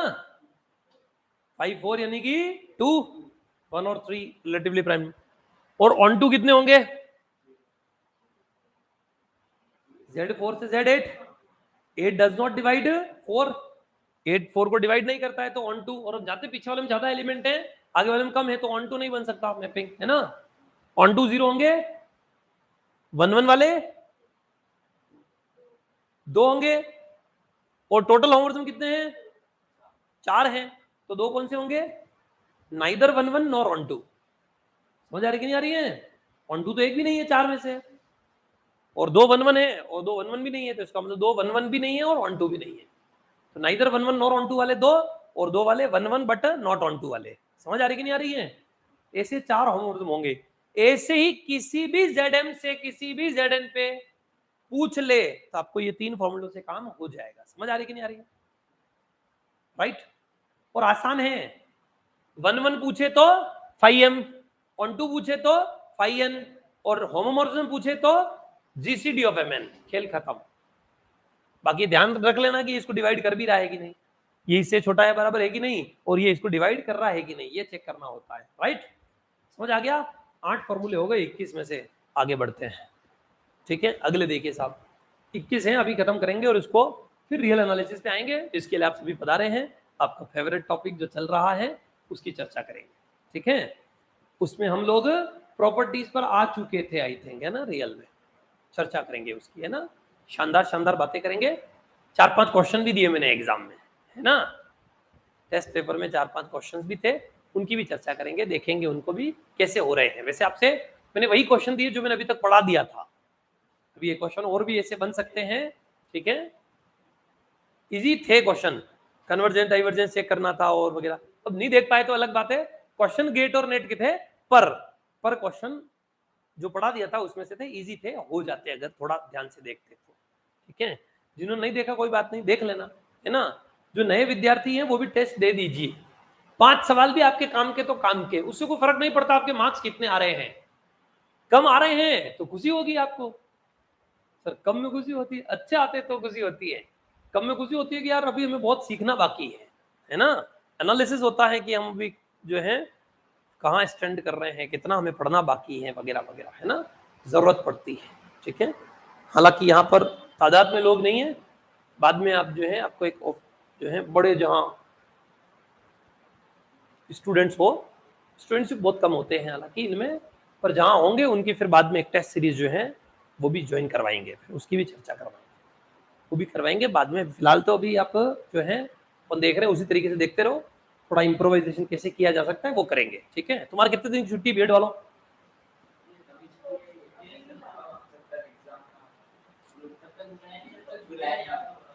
तब तक बुलाए नहीं तब तक छुट्टियां ही हैं, तो 7 बजे से रख लेते हैं रेगुलर, 12-1 बजे तक, है ना, नाश्ता करके आना और लंच तक छोड़ देंगे।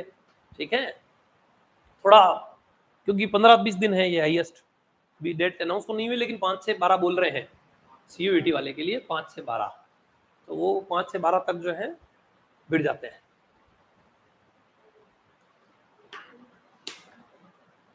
तो 7 बजे से मेरी होगी 11 बजे तक, 11 साढ़े 11 तक, जब तक सुदीप सर नहीं आते। जिस दिन नहीं आएंगे उस दिन पूरी मेरी होगी 1 बजे तक, और अगर वो आ गए फिर उनकी हो जाएगी। ठीक है, तो वो स्कूल वाले बच्चे आते हैं ना, वैसे मानस से आना है। स्कूल में बच्चे ऐसे ही जाते हैं बेचारे, उनको मजबूरी है उनकी, तुमको इच्छा से आना है ना। हालांकि तुम्हारी भी इच्छा तो होती नहीं है, पर मजबूरी समझ के आ जाना है। आओगे बैठोगे तो सीख जाओगे, है ना, नहीं आओगे नहीं बैठोगे तो गंज घूम रहे मार्केट के अंदर, है ना, गंज माई नहीं रहे, है ना, छोड़ छाड़ के भूल भाल के स्वाहा। मैथमेटिक्स वो सब्जेक्ट है जो लिंक टूट जाए तब खत्म हो जाता है मामला, है ना। पढ़ लो तो बहुत स्वर्णिम युग है, बहुत स्वर्णिम युग चल रहा है अभी तक। तो BSc वालों का 40% नंबर चाहिए, सीट पक्की।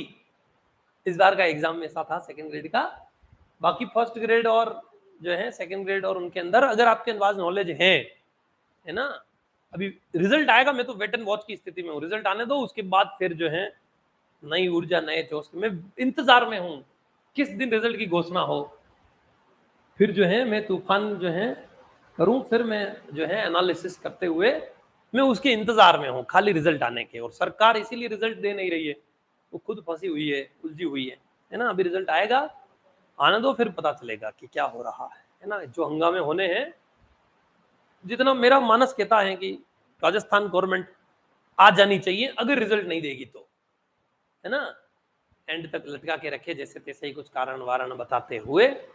पर अगर रिजल्ट की घोषणा कर देती है और फिर साथ में वैकेंसी अनाउंस नहीं करती है, 2 तरीके हैं गवर्नमेंट को मार्केट में बचे रहने के। अगर छोरे बुद्धिमान हुए, पढ़ने लिखने वाले हुए, पेरेंट्स से अटैच्ड हुए, कनेक्शन हुआ, तो नई युवान बिल्कुल नई जनरेशन है, तो फिर तो उनका कोई लेना देना नहीं है, वो अपने ही हाल में मस्त है।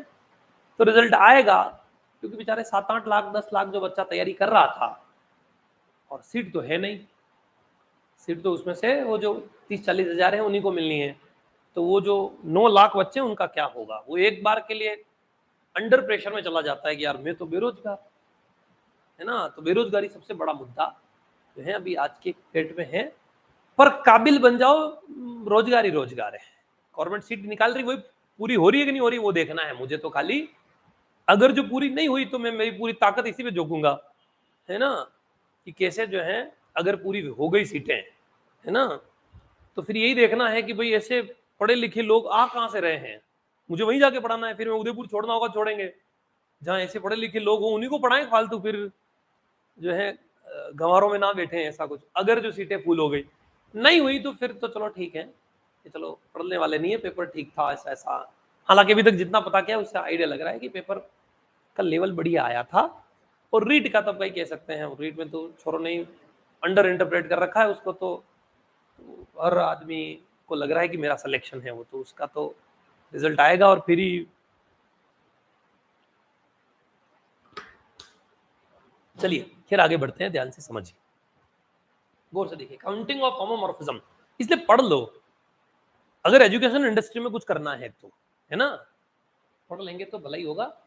काउंटिंग ऑफ होमोमॉर्फिज्म, आजकल हालांकि कुछ एडटेक कंपनीज आ गई हैं, तो उन एडटेक कंपनीज की वजह से मार्केट में थोड़ा प्रभाव जरूर है ना, दुष्प्रभाव है उसका एजुकेशन इंडस्ट्री में, जो प्राइवेट चला करती थी उनके अंदर। लेकिन स्कूल में उसका कोई प्रभाव अभी तक है नहीं, ठीक है। कोचिंग इंडस्ट्रीज में है, बहुत सारी बंद हो गई है। मतलब अब हम तो क्या है कि पनप गए, है ना, और अपने आप को स्टेबल कर लिया, तो हम खुद भी एडटेक हो गए, है ना।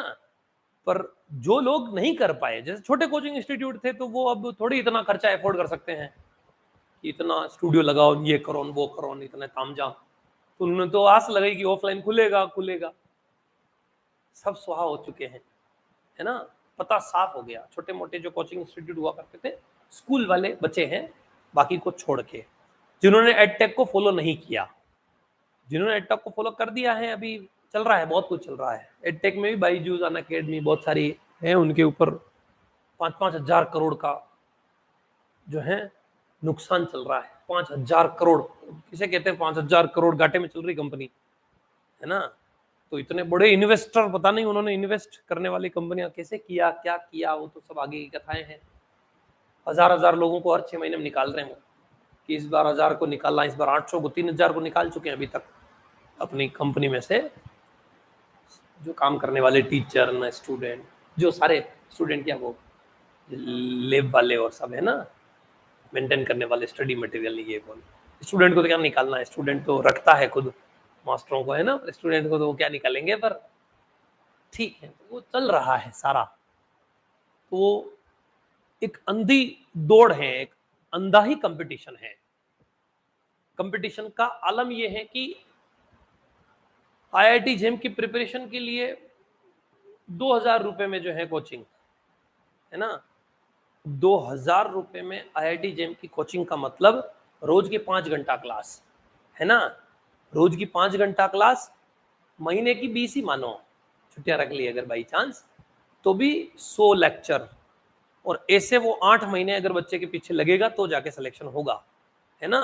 8 दू 16, 1600 मत मानो, 1500 लेक्चर भी मानो, तो लगभग लगभग क्या हो गया है, 1500 घंटे की क्लास जो फैकल्टीज ले रही हैं, है ना। और उसके ऊपर कितने मिल रहे हैं, लगभग 1,000-2,000 रुपए। तो एक स्टूडेंट से 1 रुपया लिया जा रहा है, लगभग 1, 1.25 रुपया, 1.5 रुपया, 1 घंटे की क्लास का 1 रुपया ओनली। तो उसके तो पंखे का बिल भी उससे ज्यादा आ जाता है, समझ आ रही है ना। 1 घंटे में पंखे का बिल भी उससे ज्यादा आ जाता है अगर करे। या फिर मान लिए अगर स्टूडेंट 50 भी हो गए, 100 भी हो गए, 200 भी हो गए, एनालिसिस नहीं है पर इंटरप्रिटेशन है। क्यों, क्योंकि वो एक मॉडल को जो फॉलो कर रहे हैं वो कंपनीज, उन्होंने इतना फोकस किया नहीं है, ठीक है, अनाउंस कर दिया है ताकि छोटे इंस्टीट्यूट जो है वो खत्म हो जाए एक्चुअल में, और हुए भी हैं बहुत सारे, तो उठ गए हैं, मार्केट से ही उठ गए हैं। पर छोटे इंस्टीट्यूट्स को उनसे ये घाटा होता है कि वो फिर इतना अफोर्ड नहीं कर पाता है। जब छोटा इंस्टीट्यूट होता है तो वो सोचता है कि यार अपन क्या करें यार, अब इतना सस्ता कोर्स तो अपन अगर देंगे तो खाने की भावे पड़ जाएंगे। और वो क्यों दे पा रहे हैं? क्योंकि उनको इन्वेस्टर ने 100 करोड़ 200 करोड़ 1000 करोड़ दे रखे हैं। तो उन्होंने कहा अभी तो आप लगाओ, आउटपुट तो हम 3 साल बाद देखेंगे आपसे, या 2 साल बाद या साल भर बाद हम देखेंगे। तो वो सोचते हैं कि हम मास के साथ जो है डील करें। तो वही क्लास को आप अगर 1 रुपया भी एक स्टूडेंट से लेते हैं और 1 लाख को बेचते हैं तो 1 लाख हो जाता है। पर उनको अक्ल नहीं है। पूरे इंडिया से 12,000 बच्चे बैठते हैं, तो पूरे इंडिया से ही 12,000 बैठते हैं, और सारे तो आपके पास, और 12,000 में से कोचिंग 6,000 करते हैं। उन 6,000 में सब आपके अकेले इंस्टीट्यूट पे तो आ नहीं सकते, एक अकेले पे। जैसे इंस्टीट्यूट भी 500 हैं तो सबके 100 स्टूडेंट पाती आए। 100 स्टूडेंट में तो वो अंधा कंपटीशन है। हालांकि आगे आने वाले दौर में उसमें भी कुछ चेंजेस होंगे। पर जिनके, जैसे मेरा घर का है इंस्टीट्यूट, तो मेरे चलता है, कोई इफेक्ट नहीं आता है। तो ऐसे इंस्टीट्यूट मार्केट में सरवाइव करेंगे। जो खुद ही इंस्टीट्यूट है ना, उनके लिए कोई तकलीफ नहीं है ना। मेरे को 1 घंटे के 1600 रुपए मिला करते थे, है ना। 1 घंटे की क्लास के मेरे को 1600 रुपए मिल जाते थे पहले। फिर 1600 के 800 हुए, 800 से 500 हुए, 500 के 400 हुए, 200 हुए। कोई फर्क पड़ नहीं रहा ना, उससे कोई फर्क पड़ नहीं रहा। आप 500 है, 1000 है, 100 है, मेरे को तो पढ़ाना है। खाली तकलीफ ये होती है तो कंपटीशन नहीं मिल पाता है। जब बच्चा ज्यादा होता था तो कंपटीशन बढ़िया होता था, तो स्टूडेंट्स के आपस में बीच में जो है, बाकी पैसे वाइज कोई अंतर है नहीं। अंतर वहां पड़ता है कि मेरी फॉर्च्यूनर बिक गई होती, है ना। मेरे 5,000 रुपए में मेरा घर गुजारा चलता है, पहले भी चलता था, आज भी चल रहा है, तो कोई इफेक्ट आता नहीं है ऐसे में, है ना। इसलिए आपको अपने आप को हमेशा इस लेवल पे रखना चाहिए कि कभी आपके खर्चे बढ़ा नहीं लेने हैं।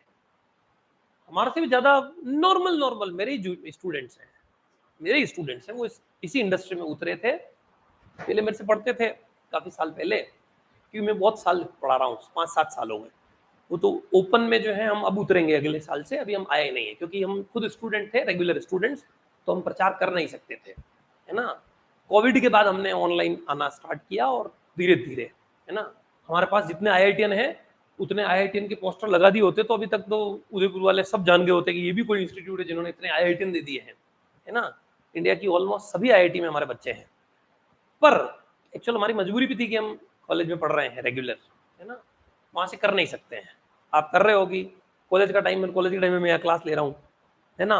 ऑफिशियल एक्चुअल में रेगुलर स्टूडेंट्स का होता है कि आपको कॉलेज आना होता है, हालांकि सब गाइड के ऊपर होता है, गाइड से मिलना होता है, गाइड साइन करने होते हैं, साइन करके आ गए, गाइड ने बोल दिया जाओ अभी गई, या बैठे बैठे क्या करेंगे, तो जाओ आप घर बैठ के काम करो।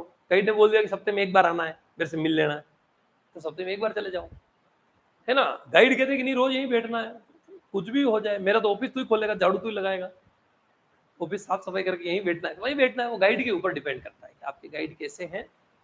हालांकि जाना चाहिए, काम करना चाहिए। अगर आपके पास कोई काम है ही नहीं, आप मटर गश्ती करते घूम रहे हैं, कोई ठाले काम कर रहे हैं, पढ़ाई करनी है। कई स्टूडेंट्स होते हैं कि यार सर हमें पढ़ना है तो मैं कल नहीं आऊंगा, क्योंकि पढ़ना है तो इससे बढ़िया जगह कहाँ मिलेगी, शांत कॉलेज, ऑफिस, पंखा, फैसिलिटी, इवन एसी वैसी कुछ एक में, तो इतना शांत माहौल, वहां कोई हो अल्लाह कुछ नहीं। इलेक्शन में 2-4 दिन होता है, बाकी कॉलेज शांति रहते हैं। कॉलेजों में कोई ऐसे कोई धमाल मस्ती और वैसे मटर गश्ती का काम नहीं है, चलता है ना, शांति रहते हैं। ठीक है, गार्डन में बैठे बैठे बातें कर रहे होते हैं बेंचेस पे, वो अलग बात है। तुम गार्डन में मत बैठो, तुम तो अंदर बैठो, लाइब्रेरी में बैठ के पढ़ो, पढ़ाई की जा सकती है ना। तो पढ़ाई होती है, ऐसे चलता है। मोटे तौर पे कोई फर्क पड़ता नहीं है। जो वेल खुद इंस्टीट्यूट्स हैं उनको ठीक है, बड़ी टेक कंपनीज है, वो तो आएगी ही। एजुकेशन इंडस्ट्री आजकल थोड़ी बूम पे है ना, ग्रोइंग है। बच्चे को घर से ही बैठ के जो है, स्टूडेंट एक्चुअली आजकल कस्टमर हो गया है, समस्या वो हो गई है। पहले स्टूडेंट स्टूडेंट हुआ करता था, अब स्टूडेंट कस्टमर है। अब वो कस्टमर है तो उस कस्टमर को कैसे पकड़ा जाए, तो वो उस कस्टमर को मूर्ख बनाने के लिए फिर सब कुछ हथकंडे अपनाए जाते हैं। तो सारे अब मजबूरी भी हो गई है ना। पिछले 2 साल से तो मैंने बहुत कोशिश करी कि मैं इस जो है झमेले से बाहर रहूं, अवॉइड करूं इस चीज को। ये क्या ऑफर क्या होता है, ऑफर दिया है वो क्या होता है, ये ऑफर क्या बला है। पर नहीं माने हमारे साथ वाले और फिर लोगों ने कि देखो अगर आप दुनिया के साथ नहीं चलोगे, आप कहोगे नहीं, तो बच्चा अंधेरे में रहेगा। इससे बढ़िया है कि बेनिफिट ही मिल जाए, इसी बहाने वो पढ़ लें। तो उस सोच के साथ फिर हम भी लॉन्च हुए, हमने भी कहा चलो 50% ऑफ, चलो जाओ अब तो पढ़ो। 500 बेड़ा पार ये लो, 500 रुपए में कोर्स, तू अब तो पढ़ लो, है ना। ऐसे कर करके ताकि जैसे तैसे ही बच्चा पढ़ ले ना, ठीक जगह से। बाकी ऐसे कई हैं जो बड़े लेवल से पढ़ रहे हैं। ऑनलाइन के पीछे मैं भी लगा हुआ इसीलिए हूँ काफी टाइम से, और पढ़ा भी इसलिए रहा हूँ क्योंकि मुझे पता है कि वो 2% जो बच्चे हैं उनका बहुत बेनिफिट होता है। कोई यूपी से पढ़ रहा है, कोई बिहार से पढ़ रहा है, कोई कहाँ से पढ़ रहा है, उनका बेनिफिट हो जाता है। और वो गांव गली के हैं, उनको कभी अवसर ऐसा मिला नहीं, है ना, वो आ नहीं सकता, अफोर्ड नहीं कर सकता इतना, है ना। हालांकि जो ऑफलाइन है वो ऑफलाइन होता है, ऑनलाइन में इतना मजा नहीं है, पर फिर भी, है ना। चलिए फिर काउंटिंग पे आते हैं, ध्यान से समझो। काउंटिंग ऑफ होमोमॉर्फिज्म, जेड से जेड के ऊपर कितने होमोमॉर्फिज्म डिफाइन किए जा सकते हैं। तो इनफाइनाइट पता है ना, f of x is equal to 0x plus minus 1x plus minus 2x plus minus 3x and so on, ठीक है। ऑन टू होमोमॉर्फिज्म कितने होंगे, 2 ही होंगे, ठीक है। कौन कौन से, 1 1 भी 2 ही होंगे, 1 2 भी 2 ही होंगे। कौन से, f of x is equal to plus 1x, f of x equal to minus 1x, दे भी रखा है। ये दोनों 1 1 भी होते हैं और दोनों 1 2 भी होते हैं, तो इसको याद रखने से सब आसान है। इनफाइनाइट होते हैं ये दोनों, 1 1 1 2 होते हैं बस, बाकी कोई भी 1 1 1 2 नहीं होते। Z से G डैश पर, G डैश क्या है, finite group of order n, n order का कोई भी फाइनाइट ग्रुप। Zn नहीं ले रहे हैं हम, साइक्लिक नहीं ले रहे हैं, ध्यान से समझना। Z से Zn के ऊपर तो हम जानते हैं टोटल नंबर ऑफ होमोमॉर्फिज्म कितने होते हैं, n होते हैं। सॉरी, साइक्लिक ही लिया है इन्होंने, नहीं दोनों लिए हैं, है ना। क्या लिया है, Z से Zn के ऊपर तो हमें पता था कि Z से Zn के ऊपर n होमोमॉर्फिज्म होते हैं, है ना। और काउंटिंग की बात की जाए तो ऑन टू होमोमॉर्फिज्म कितने होंगे, तो वो भी क्या होगा, 5n होते हैं, है ना। 1 1 तो होते नहीं है, क्योंकि इनफाइनाइट से फाइनाइट पे कभी 1 1 बनेगा नहीं। तो हम साइक्लिक में तो जानते थे, लेकिन यहाँ पर दोनों तरह की बात कर ली है, ठीक है। क्यों कर लिए, ताकि एक प्रॉपर्टी का और यूज करूंगा मैं, बताऊंगा। देखो, Z से कोई भी n ऑर्डर का फाइनाइट सेट हो, आइदर Zn और कोई भी n ऑर्डर का, ठीक है, dn/2, कुछ भी, कैसा भी, एबिलियन नॉन एबिलियन कुछ भी हो, बस फाइनाइट ग्रुप है। तो एक इनफाइनाइट ग्रुप यानी Z से किसी फाइनाइट ग्रुप, n ऑर्डर के फाइनाइट ग्रुप के ऊपर नंबर ऑफ होमोमॉर्फिज्म हमेशा n ही होते हैं। कौन कौन से n, f of x is equal to first element of x, second element into x, third element into x। Zn लेते थे तो हम उसमें क्या लेते थे, f of x is equal to 0x 1x 2x 3x n minus 1x, ऐसे। तो n होमोमॉर्फिज्म बनेंगे, ये तय है, Z से किसी n ऑर्डर के फाइनाइट ग्रुप के ऊपर। उनमें से 1 2 कितने होते हैं, तो मैंने आपको बताया था, there never exists an on2 homomorphism from a cyclic group to non-cyclic group and from a abelian group to non-abelian group। तो एक एबिलियन से नॉन एबिलियन पर, एक साइक्लिक से नॉन साइक्लिक पे ऑन टू होमोमॉर्फिज्म नहीं होता है। तो ये एक क्या है, साइक्लिक ग्रुप है। तो अगर जो मैं पीछे नॉन साइक्लिक लूं तो ऑन टू क्या आएगा, 0 आएगा। अगर आगे भी साइक्लिक और पीछे भी साइक्लिक लेता हूं तो ही ऑन टू एग्जिस्ट करेगा। और तब ऑन टू कितने होंगे, 5n, n के जितने रिलेटिवली प्राइम नंबर है उतने ऑन टू होमोमॉर्फिज्म होते हैं, बाकी नहीं होता है, ठीक है। 1 1 तो होंगे ही नहीं, इनफाइनाइट से फाइनाइट पे कभी भी 1 1 नहीं बन सकते हैं। बात समझ आ रही कि नहीं आ रही है। इनफाइनाइट केले फाइनाइट छोरों में बांटना है, किसी को भी डबल नहीं देना है। समझ आ रही कि नहीं आ रही है, बांट सकते हैं क्या, नहीं बांट सकते हैं ना। इनफाइनाइट केले फाइनाइट लड़कों में डिस्ट्रीब्यूट नहीं कर सकते और सबको एक एक देना है। तो 2 5 10 15 फाइनाइट है, वहां तक जाएगा और फिर वो छोरे खत्म हो जाएंगे और केले बच जाएंगे। समझ आ रही है। तो 1 1 नहीं हो सकता, मेनी 1 ही होगा, राइट। फिर अगला देखिए साहब, counting of homomorphism from G2, G मतलब एक फाइनाइट ग्रुप n ऑर्डर के ग्रुप से Z के ऊपर, ठीक है। तो हमने आपको कहा था कि एक ही होमोमॉर्फिज्म होता है, ऑन टू नहीं होता है, 1 1 होता है। ऑन टू तो कभी, क्योंकि फाइनाइट से इनफाइनाइट पे ऑन टू कैसे करोगे, तो फाइनाइट से इनफाइनाइट पे कभी भी ऑन टू तो होता नहीं है, एक ही होगा, और वो भी कौन सा होगा, 1 1 वाला, और वो भी सिर्फ एक ही स्थिति में होगा। कौन सी स्थिति के अंदर, अगर जो n की वैल्यू 1 से बड़ी जो हुई, 2 ऑर्डर का ग्रुप हुआ, तो कभी भी 1 1 बना नहीं देगा, क्योंकि 2 ऑर्डर का क्या जाएगा, ट्रिवियल, हमेशा मैपिंग ट्रिवियल ही बनेगी, और कुछ एक ही होमोमॉर्फिज्म, वो भी कौन सा, ट्रिवियल वाला। तो ट्रिवियल वाला तो 2 से 0 पे, 3 से 0 पे, 5 से 0 पे, 4 से 0 पे तो मेन ही 1 होता है।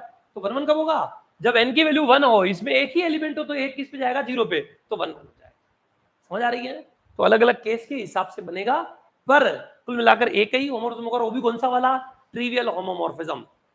n ऑर्डर के फाइनाइट ग्रुप से z के ऊपर, इनफाइनाइट ऑर्डर के साइक्लिक ग्रुप के ऊपर ओनली एक ही होमोमॉर्फिज्म होता है, और z से किसी भी n ऑर्डर के ग्रुप के ऊपर n होमोमॉर्फिज्म होते हैं उसमें से phi n क्या होंगे, ऑनटू होमोमॉर्फिज्म होंगे अगर जो पीछे वाला group n order group cyclic group हो तो z से zn के ऊपर, राइट।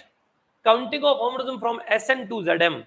अब ये थोड़ी सी बला खतरनाक है, पर लिख रखी है तो बता देता हूं। खतरनाक मतलब थोड़ा समय लगेगा, समय खाती है, समझ लो, समझा देता हूं।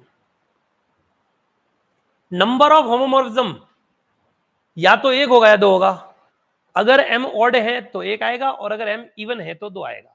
सर क्यों, और ऑन टू इतने क्यों होंगे और वन वन इतने क्यों होंगे? सबका मालिक एक है, कौन सा? Fundamental theorem of group morphism. ये सारी काउंटिंग के सभी फॉर्मूले फंडामेंटल थ्योरम से ही बनाए हैं। अगर जो आप fundamental theorem of group homomorphism लगाना सीख जाएंगे तो आपका काम हो जाएगा। समझिए, एस एन, मैंने आपको बताया था ना एस एन के कितने नॉर्मल सब ग्रुप होते हैं? 0, एस एन और ए एन, तीन तो होते ही है। और उसके साथ साथ अगर एन की वैल्यू 4 है तो क्या आएगा? K4 के आइसोमॉर्फिक और होता है।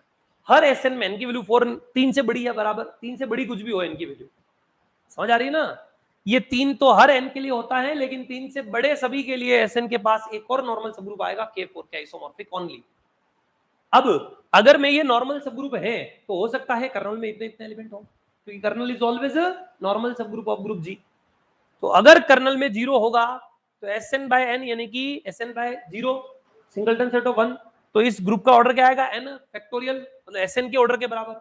ये एस एन का आइसोमॉर्फिक, क्या जेड एम में एस एन कैटेगरी का कोई सबग्रुप हो सकता है क्या?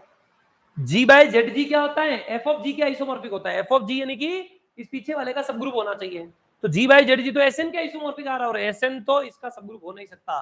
तो पहला केस कभी बनेगा नहीं, कर्नल में सिर्फ 0 कभी नहीं आएगा। इसका मतलब इससे इसके ऊपर कभी भी 1 1 तो बन ही नहीं सकता, कर्नल में एक एलिमेंट कभी आ नहीं सकता। तो 1 1 होमोमॉर्फिज्म तो कभी भी नहीं बनेगा, क्योंकि कर्नल में 0 नहीं आ पा रहा है।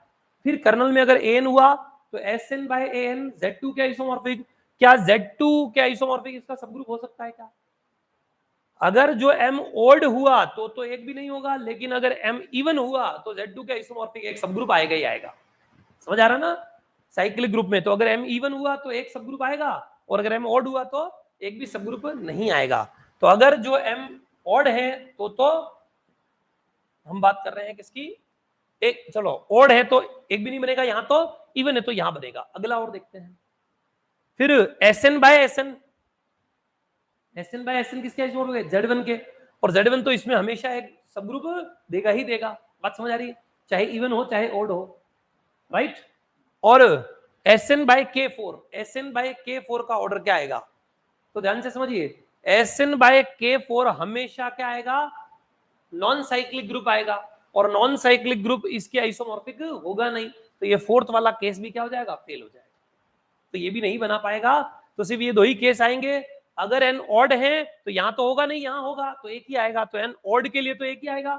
लेकिन इवन के केस में एक तो ये वाला ग्रुप मॉर्फिज्म बनेगा और एक ये वाला ग्रुप मॉर्फिज्म बनेगा, तो दो बन जाएगी। तो अगर एन इवन है तो दो ग्रुप मॉर्फिज्म बनेंगे, लेकिन अगर एन ऑड है तो क्या बनेगा? एक ही बनेगा। और यह जब हम बात कर रहे हैं इसके अंदर, अब गौर से देखना, ऑन टू आएगा कि नहीं आएगा उसकी बात करते हैं। वन वन तो होगा नहीं। जब हम ये वाला ग्रुप मॉर्फिज्म ले रहे हैं तो इसमें अगर ये पीछे वाला ग्रुप भी Z2 ही हो तो ये ऑन टू होगा, बाकी तो हो नहीं सकता, है ना? 4 5 कुछ भी लो, तो M की वैल्यू जब अगर 2 होगी तो ये वाला ऑन टू देगा, और ये वाला ऑन टू होने के लिए तो क्या होना पड़ेगा? M को 1 होना पड़ेगा। तो M की वैल्यू 1 और 2 के ऊपर ऑन टू आएंगे। M की वैल्यू 1 2 से बड़ी हो गई कुछ भी तो ना तो यहां से ऑन टू बनेगा और नहीं यहां से ऑन टू, क्योंकि इमेज तो 2 या 1 आ रही है और पीछे वाले में 1 या 2 से ज्यादा एलिमेंट हो, फिर ऑन टू नहीं बनेगा। तो यहां पर केस क्या बने? अगर M की वैल्यू 1 या 2 में से कुछ भी है तो ऑन टू होमोमॉर्फिज्म कितने बनेंगे? M की वैल्यू 1 या 2, अगर M की वैल्यू 1 हुई तो ये ऑन टू हो जाएगा, और M की वैल्यू 2 हुई तो ये ऑन टू हो जाएगा, तो ऑन टू होमोमॉर्फिज्म एक आएगा। लेकिन अगर M की वैल्यू 2 से बड़ी कुछ भी हुई, 1 या 2 के अलावा कुछ भी, यानी 3 4 5, तो ना तो यहां से कोई होमोमॉर्फिज्म बनेगा ना यहां से कोई होमोमॉर्फिज्म बनेगा, यानी कि ऑन टू होमोमॉर्फिज्म नहीं आएगा जब M की वैल्यू 3 या 3 से बड़ी है। अगर आपको ये बात समझ आ गई हो तो सुभान अल्लाह, नहीं आई हो तो माशाअल्लाह, है ना? ट्राई करना है, ये जहन में फिट कर देना है कि फंडामेंटल हमें अभी तक नहीं आई है, हमें इसको समझना है। बार बार समझाऊंगा, कम से कम 7-8 अगले सब सवालों में यही समझाऊंगा बार बार, तो हो सकता है तब तक आ जाए, नहीं आए तो स्टार लगाना है बड़ा सा और लिखना है कि हमें फंडामेंटल नहीं आ रही है, फिलहाल हमें याद ही करना पड़ रहा है।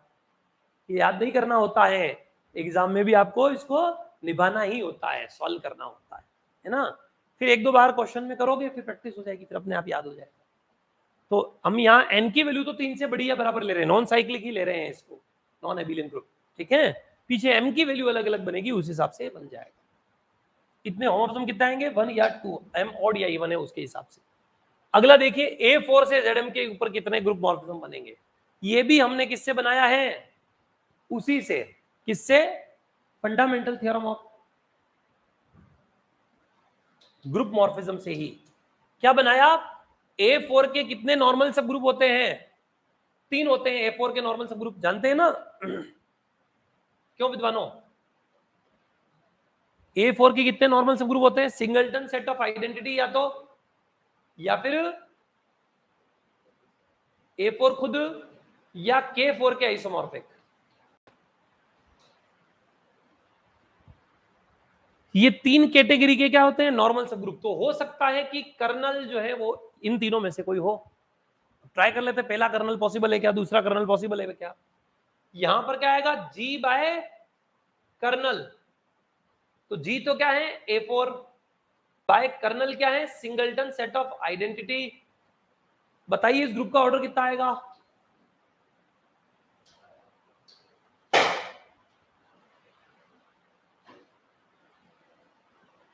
चलिए साहब अभी गौर से देखिए, A4 बाय आइडेंटिटी क्या होगा, which is isomorphic to A4, A4 के ही आइसोमॉर्फिक आएगा, राइट।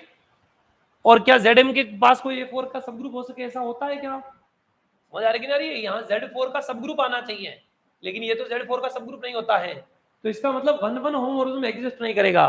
देखो 1-1 फेल हो गया, सर 1-1 क्यों फेल हो रहा है, आप ऐसा क्यों कह रहे हैं, ऐसा होमोमॉर्फिज्म ही नहीं होगा, तो इसका मतलब जिसके कर्नल में सिंगल एलिमेंट आए वही तो 1-1 होता है, तो जिसके कर्नल में सिंगल एलिमेंट आए ऐसा होमोमॉर्फिज्म एग्जिस्ट ही नहीं करेगा, तो 1-1 होमोमॉर्फिज्म नहीं होगा। अब बात करते हैं अगला, A4 bye A4, A4 bye A4 वाला होमोमॉर्फिज्म तो होगा ही होगा, हमेशा होता है ना, क्योंकि Z1 के आइसोमॉर्फिक आएगा और Z1 के आइसोमॉर्फिक इसका एक सब ग्रुप होगा ही होगा। A4 बाय K4, K4 के आइसोमॉर्फिक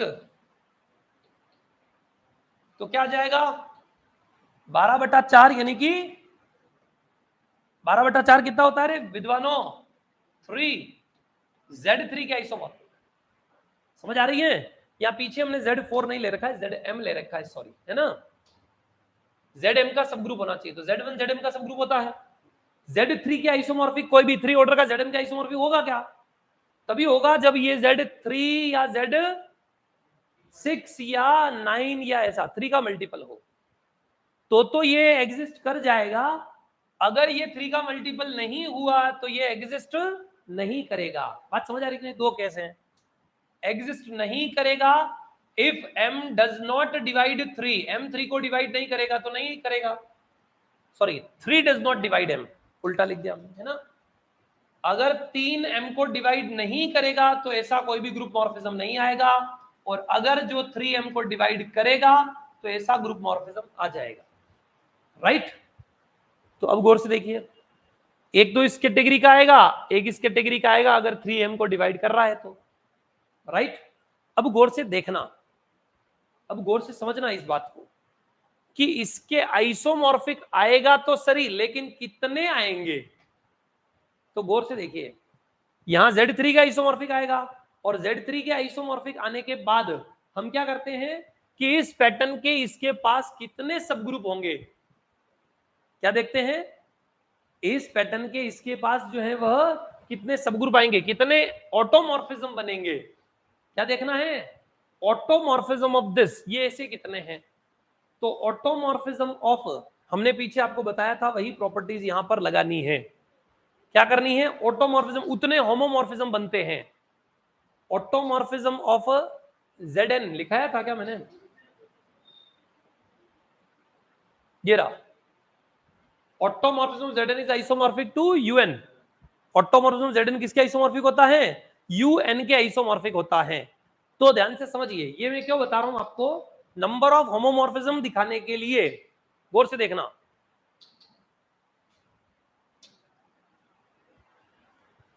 इसमें ऑटोमॉर्फिज्म Z1 तो क्या आएगा, U1 यानी कि एक, तो यहां से तो एक ही होमोमॉर्फिज्म बनेगा,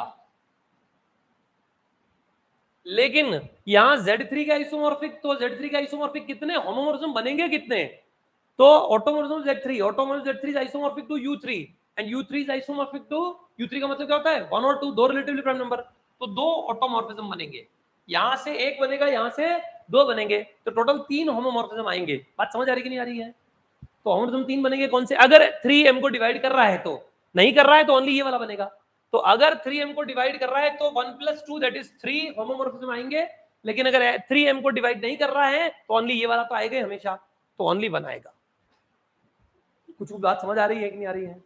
अब अगला देखिए, 1 तो होगा नहीं क्योंकि कर्नल 0 वाला तो फेल हो गया, तो 1 तो एक भी नहीं आएगा, ऑन टू आ सकते हैं, ठीक है। ऑन टू कब, अगर जो m की वैल्यू 1 हो तो ये ऑन टू हो जाएगा, इमेज में एक ही एलिमेंट है और z पीछे वाला m भी 1 हो तो ये पीछे वाला ग्रुप भी Z1 और इमेज भी Z1, तो automorphism, sorry onto homomorphism, तो m 1 हो तो एक ऑन टू होमोमॉर्फिज्म हो जाएगा, और अगर m क्या हो 3, तो क्या होगा, ये तो ऑन टू नहीं बनेगा, लेकिन ये वाला क्या बन जाएगा, ऑन टू बन जाएगा, इसकी इमेज 3 और ये भी 3 हो, तो m अगर 3 हो तो भी एक ऑन टू होमोमॉर्फिज्म बनेगा, लेकिन अगर m 3 का मल्टीपल यानी कि 6 या 9 या कुछ भी हो तो 6 होगा, तब ये तो ऑन टू बनेगा नहीं, क्योंकि इसमें एक और पीछे वाला ग्रुप तो 6 एलिमेंट वाला है, और 6 वाला है तो इसमें भी 3 है, ये भी ऑन टू नहीं बनेगा, तो दोनों में से कोई भी ऑन टू नहीं बनेगा। तो जब m 1 है तो एक ऑन टू, जब m 3 है तो भी एक ऑन टू, और जब m 1 या 3 के अलावा कुछ भी है जो 6 या ऐसा ऐसा कुछ भी, तो ऑन टू होमोमॉर्फिज्म नहीं बनेगा। बात समझ आ रही कि नहीं आ रही है। तो जब m की वैल्यू 1 है तो एक, जब m की वैल्यू 3 है तो दो, सॉरी हम भूल गए, जब m 3 के इक्वल है तो यहाँ पर दोनों जो होमोमॉर्फिज्म है वो दोनों वाले क्या बनेंगे, ऑन टू बनेंगे, तो जब m 3 है तब दो होमोमॉर्फिज्म, और अगर इसके अलावा m की वैल्यू 6 9 कुछ भी हो, उन हर केस में क्या बनेगा, 0 होमोमॉर्फिज्म आएगा। बात समझ आ रही कि नहीं आ रही है। तो m की वैल्यू 3 को अगर डिवाइड कर रही है तो दो होमोमॉर्फिज्म आए सॉरी 3 होमोमॉर्फिज्म आएंगे और अगर 3m को डिवाइड नहीं कर रहा है तो ओनली एक ही होमोमॉर्फिज्म आएगा, वो भी कौन सा वाला, ट्रिवियल वाला, सारे के सारे एलिमेंट कहां ले जाओ, पीछे वाले की आइडेंटिटी पे मैप कर दो, ऐसा। और ट्रिवियल हमेशा ग्रुप मॉर्फिज्म होता ही होता है, ऐसा कोई दो ग्रुप नहीं है जिनके ऊपर एक भी होमोमॉर्फिज्म नहीं हो, दो ग्रुप पे हमेशा एक होमोमॉर्फिज्म तो होता ही होता है, कौन सा वाला, ट्रिवियल। तो कभी पूछ ले काउंटिंग आपको कुछ पता नहीं हो तो तुक्का भी लगा रहे हो तो जीरो कभी मत लगाना, नंबर ऑफ होमोमॉर्फिज्म जीरो तो कभी भी नहीं होता। समझ आ रही कि नहीं आ रही है। Z से Zn पे कितने होमोमॉर्फिज्म होते हैं, n होते हैं, और Zn से Z पे ओनली एक। समझ आ रही कि नहीं, तो एक तो होता ही होता है, राइट। फिर अगला देखिए, counting of homomorphism from An to Zm। पहले क्या था A फॉर पर्टिकुलर केस, अब क्या कर दिया An कर दिया, चाहे n की वैल्यू 5 से बड़ी या बराबर कुछ भी। A4 तो हम चेक कर ही चुके हैं तो उसका तो कोई मतलब है नहीं, तो अब A5 से आगे, अब A5 से आगे नॉर्मल सब ग्रुप ये नहीं होता है, A5 से आगे इसके दो ही नॉर्मल सब ग्रुप होते हैं, या तो ये या फिर ये, या तो A5 खुद An, या तो An खुद या आइडेंटिटी, इसके अलावा और कोई नॉर्मल सब ग्रुप नहीं होता है, ये ध्यान रखना हमेशा, ठीक है। A5 से बड़े पे कभी भी नॉर्मल सब ग्रुप दो ही कैटेगरी के हैं, और उसमें ये वाली कैटेगरी तो बनेगी नहीं, क्योंकि पीछे Zm है, Zm का कोई भी An के आइसोमॉर्फिक नॉर्मल सब ग्रुप आता नहीं है, तो ये वाला केस तो बनेगा नहीं, सिर्फ यही वाला केस बनेगा ट्रिवियल वाला। तो क्या पता चल रहा है, होमोमॉर्फिज्म भी एक ही आएगा, हमेशा एक ही होमोमॉर्फिज्म बनेगा, कौन सा वाला, ये कैटेगरी वाला ट्रिवियल वाला, 1 होगा नहीं, क्योंकि कर्नल 1 में जो आइडेंटिटी है वो वाला फेल हो रहा है, तो 1 होगा नहीं, ओनली ऑन टू होमोमॉर्फिज्म आएगा, और वो भी क्या आएगा, एक आएगा, और वो भी कब आएगा, ऑन टू भी कब, जब Zm की वैल्यू 1 ही हो तो ये 1 वाला इसके बराबर हो जाएगा, तो ऑन टू, तो जब m 1 है तब तो ऑन टू, बाकी अदरवाइज ये ऑन टू भी नहीं होगा, 1 भी नहीं है और ऑन टू भी नहीं होगा। तो m की वैल्यू 1 के इक्वल, अगर आपको समझ आ रहा है तो खुशी की बात है, नहीं आ रहा है तो उससे भी ज्यादा खुशी की बात है। और जैसे मैंने फंडामेंटल थ्योरम आपको पीछे बताया है, same as it is fundamental theorem लगाते हुए इन सबको भी प्रूव करते हैं, और इन सबको प्रूव करते वक्त आपको ज्ञान किसका होना चाहिए, इन ग्रुप्स और इनके ऑटोमॉर्फिज्म का, इनका क्या क्या नॉर्मल सब ग्रुप होता है। जैसे मैं आपको इन 2 में और फंडामेंटल थ्योरम लगा के बता देता हूं 16 तक, उसके बाद 5 डायरेक्ट फॉर्मूले जो है बेस्ड, या फिर आगे इक्का दुक्के में फंडामेंटल लगा रखी हो तो देख लेता हूं। ये फर्जी है, सब फंडामेंटल ये लगा रखी है एक जगह, तो 20वें में 21-22 में नहीं लगा रखी है, 25 लिखा रखे, 23 लिखा रखे, ठीक है। ये कोई दम नहीं है, ये डायरेक्ट ही समझ आ जाएंगे आपको। मैं इनमें फंडामेंटल और लगा के बता देता हूं, उसके बाद हम इसको समाप्त करेंगे। लंबा हो गया, 1.5 घंटे से ज्यादा हो गई ये क्लास, पर मैं आज इसको समाप्त करने के मूड में ही हूं, तो आज समाप्त कर देंगे इसको, ठीक है। फिर रियल देखेंगे, सुदीप सर आएंगे तब तक। फिलहाल ध्यान से समझिए K4। अब आप जानते हैं ना K4 के क्या क्या नॉर्मल सब ग्रुप हो सकते हैं, बोलो जल्दी से। K4 के कर्नल में एक तो आइडेंटिटी वाला नॉर्मल सब ग्रुप होता है, एक 2 ऑर्डर वाले होते हैं, EA वाले 2 ऑर्डर के होते हैं ना, और एक खुद K4 होता है। ये 3 ही कैटेगरी के इसके सब ग्रुप होते हैं, और एबिलियन ग्रुप है इसके सारे सब ग्रुप ही नॉर्मल सब ग्रुप है। हालांकि इस पैटर्न के इसके पास 3 सब ग्रुप होते हैं, राइट। अब गौर से देखिए, अब हमें क्या करना है, K4 बाय कर्नल। तो कर्नल एक बार आइडेंटिटी लेंगे, सिंगलटन सेट ऑफ E, तो ये किसके आइसोमॉर्फिक आएगा, K4 के। अब आप मुझे बताइए पीछे वाला ग्रुप तो क्या है, Q8। क्या Q8 के पास K4 के आइसोमॉर्फिक कोई भी सब ग्रुप होता है क्या? Q8 के पास K4 के आइसोमॉर्फिक तो कोई भी सब ग्रुप नहीं होता है ना। Q8 के कितने सब ग्रुप होते हैं, 6 होते ना। सिंगलटन सेट ऑफ आइडेंटिटी 1-1 वाला, 4-4 वाले 3, और एक Q8 खुद, तो 6 सब ग्रुप होते हैं। जिन्होंने Q8 नहीं पढ़ा घबराई नहीं, ऐसा एक ग्रुप होता है। मान लो कि मार साहब कह रहे हैं सही होगा, 6 होते हैं, है ना। अब उन 6 में से एक भी K4 के आइसोमॉर्फिक नहीं है, मतलब पहला केस तो हो गया फेल। तो कर्नल में अगर एक एलिमेंट नहीं है तो 1-1 नहीं बनेगा, इसका मतलब 1-1 तो हो गया 0, एक भी 1-1 होमोमॉर्फिज्म नहीं आएगा, राइट। अब 1-2 आ सकता है क्या, 4 से 8 आदमियों पे कभी भी 1-2 हो सकता है क्या, नहीं। तो 1-2 भी फेल हो गया, खेल खत्म। सिर्फ ग्रुप मॉर्फिज्म देखने हैं, अभी देखते हैं। Second case, kernel K by Z2, ये 2 मतलब Z2 के आइसोमॉर्फिक। किसके आइसोमॉर्फिक है, 4/2 2 Z2 के आइसोमॉर्फिक। क्या Z2 के आइसोमॉर्फिक इसमें सब ग्रुप होता है, होता है। तो अब कितने होमोमॉर्फिज्म बनेंगे, automorphism Z2, automorphism Z2, U2 के आइसोमॉर्फिक, U2 मतलब 1, एक होमोमॉर्फिज्म बनेगा यहां से। फिर K4 bye K4 is isomorphic to Z1, और Z1 तो एक ही बनता है, जानते हैं कि नहीं, Z1 ट्रिवियल होमोमॉर्फिज्म। तो यहां से क्या आ जाएगा, एक आ जाएगा। तो होमोमॉर्फिज्म कितने हो गए, 1 और 2। लेकिन इस कैटेगरी में यहां मैंने 1 लिया, ऐसे 3 सब ग्रुप होते हैं, तो तीनों बार 1 1 1, तो समझ आ रहा है ना। 1 into ये 3 है इधर, तो 1 into 3 दैट इज कितना हो जाएगा, 3। तो 3 होमोमॉर्फिज्म तो यहां से आएंगे और एक यहां से आएगा, टोटल कितने होमोमॉर्फिज्म आएंगे, 4 होमोमॉर्फिज्म। एक भी 1-2 नहीं होगा, एक भी 1-1 नहीं होगा, क्योंकि कर्नल में आइडेंटिटी पॉसिबल नहीं है, इसलिए 1-1 नहीं होगा। और कम से ज्यादा आदमी पे कभी भी 1-2 नहीं होता, तो ये भी फेल हो गया। अगर समझ आया हो तो बढ़िया, नहीं आया हो तो और भी ज्यादा बढ़िया। इसको और देख लो, फंडामेंटल थ्योरम, सब काउंटिंग, और इससे ज्यादा तो नेट में भी नहीं आती है, मैक्सिमम नेट तक की काउंटिंग लिखी हुई है यहाँ पर, है ना, ग्रुप मॉर्फिज्म। तो फिर हमारे साहब नेट में और हमारा डिफरेंस क्या है, डिफरेंस ये है वहां पर और भी सब्जेक्ट होते हैं, आगे और भी टॉपिक होते हैं, है ना। आगे जो है ग्रुप एक्शन भी होता है उनके पास, एक्सटेंशन जो है, फील्ड थ्योरी भी होती है, रिंग थ्योरी भी होती है ना, एक्सटेंशन थ्योरी भी होती है, कोई फील्ड थ्योरी में आ जाता है, गाइलोस थ्योरी, है ना, फील्ड एक्सटेंशन, सारी कथाएं होती हैं। तो थोड़ा एडवांस सिलेबस है उसमें, ग्रुप थ्योरी रिंग थ्योरी मिला के होता है मॉडर्न अलजेब्रा। ग्रुप थ्योरी इतना ही है, बढ़िया है। हालांकि इसको और ज्यादा शांति से और क्लीन करके पढ़ा जा सकता है ना। सिर्फ अकेले ग्रुप थ्योरी को 10 साल पढ़ा जा सकता है, ठीक है। इतना बड़ा सब्जेक्ट है, शांति के साथ, तब जाके आपको 90% सवाल होने लग जाएंगे। और सब फिर अभी हमने इतना सा पढ़ा, इससे क्या होगा, इससे जितना कर पाओ उतना, 20 40 50 60 70, है ना। क्योंकि अब तो वो सीयू का जो पैटर्न आएगा इस बार बनेगा, उसके बाद एक आंकलन लगने लग जाएगा इनकी कट ऑफ कितनी जाती है। बाकी आईआईटी जेम गेट नेट उनकी बात करें तो उनकी कट ऑफ बहुत कम जाती है, नेट की तो फिर भी 50% चली जाती है। ए पार्ट होता है और सी पार्ट में तुक्के वाला भी होता है वगैरह वगैरह, पर जेम की कट ऑफ तो बहुत कम जा रही है ना। जेम की कट ऑफ तो 20 जो है परसेंट, 30%, बहुत हाईएस्ट से हाईएस्ट 40%, अच्छी आईआईटी के लिए। यूं तो बच्चे 60% भी ला रहे, एक बच्चा तो 98 लिया है, एक बार हिल गए आईआईटी वाले सारे, खाली एक मार्क्स से रह गया, बाकी तो पूरे लिया था आईआईटी में। वो जो एक भी गलत किया उसने, वो भी बहुत सरल वाला सवाल गलत कर दिया, पहले ही पहला क्वेश्चन, जो सबके सही था उसके गलत हो गया बेचारे के, बाकी पूरे पूरे सब सही कर दिए। जयपुर का ही था राजस्थान का, है ना।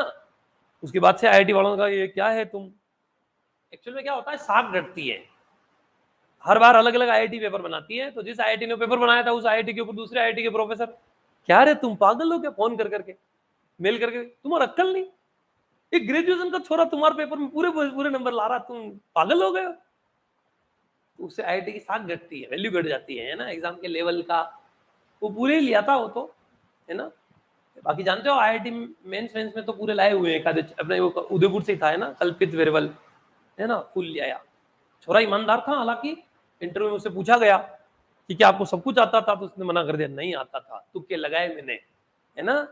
उसने हालांकि कम कहा, उसने 3-4 क्वेश्चन में तुक्के लगाए, ज्यादा लगाए होंगे, पर उसने यूं कहा था कि मेरे को आखिर में 3-4 सवाल नहीं आ रहे थे उस पेपर में से, और उनमें मैंने तुक्के लगाए हैं, और किस्मत इतनी बढ़िया है कि सारे तुक्के फिट बैठे, एक भी गलत नहीं हुआ, और पूरे में से पूरे आ गए। ईमानदार था बच्चा, है ना।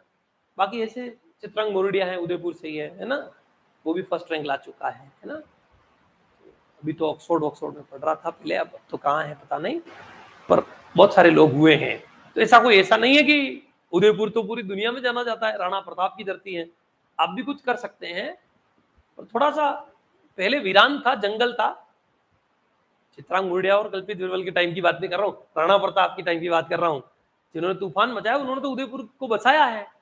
तो वो तो वीरान जंगल में आके रहे, उन्होंने देखा पहाड़ यहाँ कोई आ नहीं सकता, है ना। अकबर ने उसकी सेनानियां घूमते फिरते भी नहीं आएगी कि यहाँ तो जंगल में शेर चीते खा जाएंगे, यहाँ और चारों तरफ पहाड़ियां थी, तो पहाड़ी से ध्यान रखना भी आसान होता है, कोई आ भी रहे हो तो दूर दूर से। पहाड़ी के बीच में बसाया, वो तो बसाते बसाते प्रकृति की छटा पानी भरने लग गया, झीलें वीलें, और तो लग्जरियस लाइफ हो गई फिर यहाँ। तो अब थोड़ा मुश्किल है यहाँ पर, है ना। हरियाली मवस्या का शहर है, अब थोड़ा संघर्ष ज्यादा है, पर कर सकते हैं, ऐसा कुछ है नहीं। तो मेरा मानना है हरियाली में बैठ के पढ़ाई अच्छी होती है ना, जहाँ पर प्रदूषण में इतना कम होती है, आग लगती है, खैर मोटिवेशन उससे ज्यादा मिलता है। अग्नि में बैठ के अगर तपस्या की जाए तो डबल मोटिवेशन आता है ना। हरियाली में बढ़िया खुशबू, बाग में बैठ के इसलिए तपस्या नहीं होती थी, है ना, बढ़िया फूलों के खलियान बाग में विराजमान होके तपस्या नहीं होती है। तपस्या होने के लिए इसलिए आग लगाई जाती थी, एक पांव पे खड़े रहते थे, जो ऐसे ना, चाहे रहे हो ना हो, उसका मतलब है तपस्या जरूर की है। तपस्या ही है 16 घंटे बैठ के किताब घिसना, और है ना, पसीना हो रहा है फिर भी पंखा बंद है। ऐसे कई एग्जाम्पल्स आपको मिलेंगे। नींद आ रही है यार, पता नहीं फल की नींद आ रही है, खाना ज्यादा खा लिया, अरे किसने खाया, कोई भूत आया, खाने वाला था कौन, तू ही तो था, और कौन था, तू नहीं खाया, नींद कह रहा नींद आ रही है। रात को यार थोड़ा लेट ज्यादा हो गए थे, इसलिए 2 वेब सीरीज लगातार देख ली, और तो देखने वाला था कौन, तू ही तो था, अपने वहां पे गुलाड़ी मार रहा है। और एक होता है जो सब कुछ छोड़ छाड़ के तिलक लगा के लाइब्रेरी और चालू लगा हुआ है, तो फिर वो हासिल भी करते हैं लक्ष्य, ऐसा नहीं है। फंडामेंटल समझा है इसमें, अगला देख लो जल्दी से, Q8 से K4 के ऊपर। Q8 के नॉर्मल सब ग्रुप आइडेंटिटी, इस बार डायरेक्ट लिख रहा हूं, है ना। आइडेंटिटी पैटर्न होता है एक, तो एक 2 ऑर्डर वाला होगा, Z2 के आइसोमॉर्फिक होगा ना, 1-1 नॉर्मल सब ग्रुप होता है। फाइनल लॉक कर दिया जाए, कारण होता है, कारण तो हमें पता नहीं, मार साहब नॉर्मल सब ग्रुप पढ़ाया था, यूनिक सब ग्रुप ऑफ एनी ऑर्डर, किसी भी ऑर्डर का अगर कोई पर्टिकुलर सब ग्रुप अगर यूनिक हो तो वो नॉर्मल सब ग्रुप होता है। तो 2 ऑर्डर का एक अकेला है। Z4 के आइसोमॉर्फिक 3 बनेंगे, इसके इस ऑर्डर का एक ही बनेगा, इस ऑर्डर का एक ही बनेगा, इस ऑर्डर का 3 सब ग्रुप आएंगे।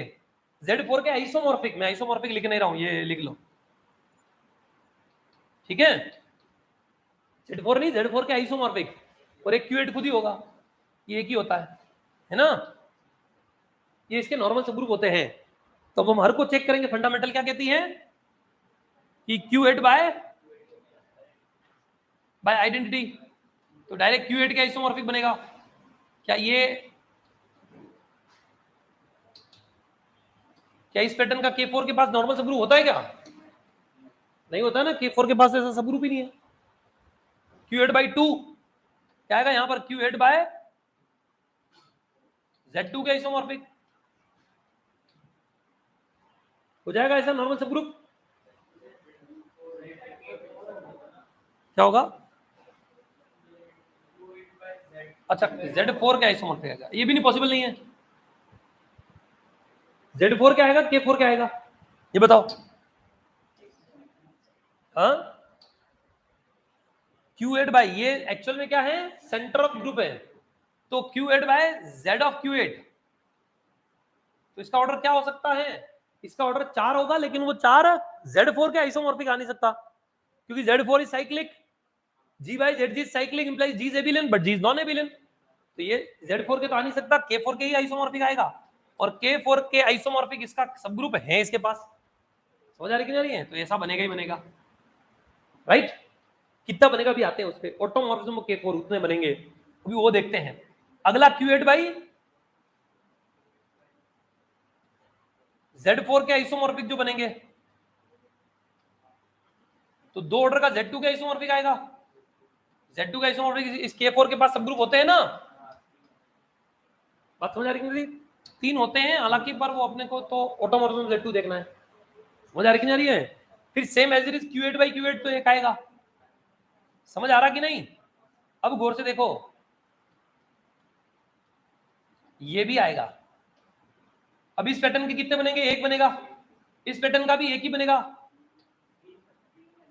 ऑटोमॉर्फिज्म Z2 है ना, वो हालांकि इधर 3 है इसलिए 1 into 3 करके फिर 3 करेंगे हम, पर फिलहाल ऑटोमॉर्फिज्म Z2 तो क्या आएगा, एक ही आएगा, अभी करना बाकी है मल्टीप्लाई मुझे ना, टोटल की बात करेंगे तो 3 into 1 यानी कि 3 आ जाएंगे, इसमें 1 into 1 दैट इज, इसके पास इस ऑर्डर के कितने सब ग्रुप हैं, उनको इसके ऑटोमॉर्फिज्म से मल्टीप्लाई करना है, उतने होमोमॉर्फिज्म होते हैं, तो इस ऑर्डर का एक ही सब ग्रुप है और उसके इसके ऑटोमॉर्फिज्म यानी कि 1, उससे मल्टीप्लाई करें तो 1 into 1 1, तो यहां आएंगे 1, समझ आ रहा है, इसमें 3 into 1 दैट इज 3,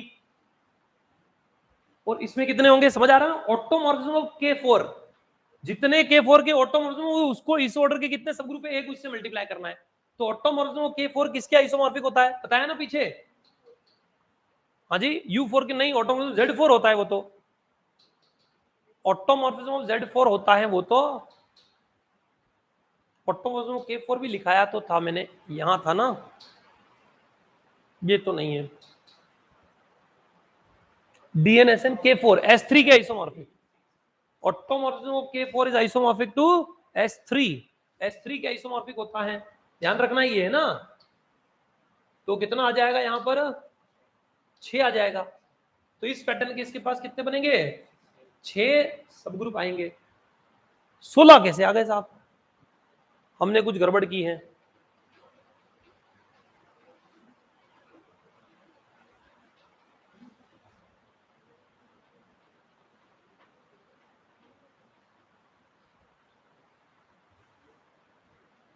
और कोई नॉर्मल सब ग्रुप तो नहीं होता, चेक कर लो,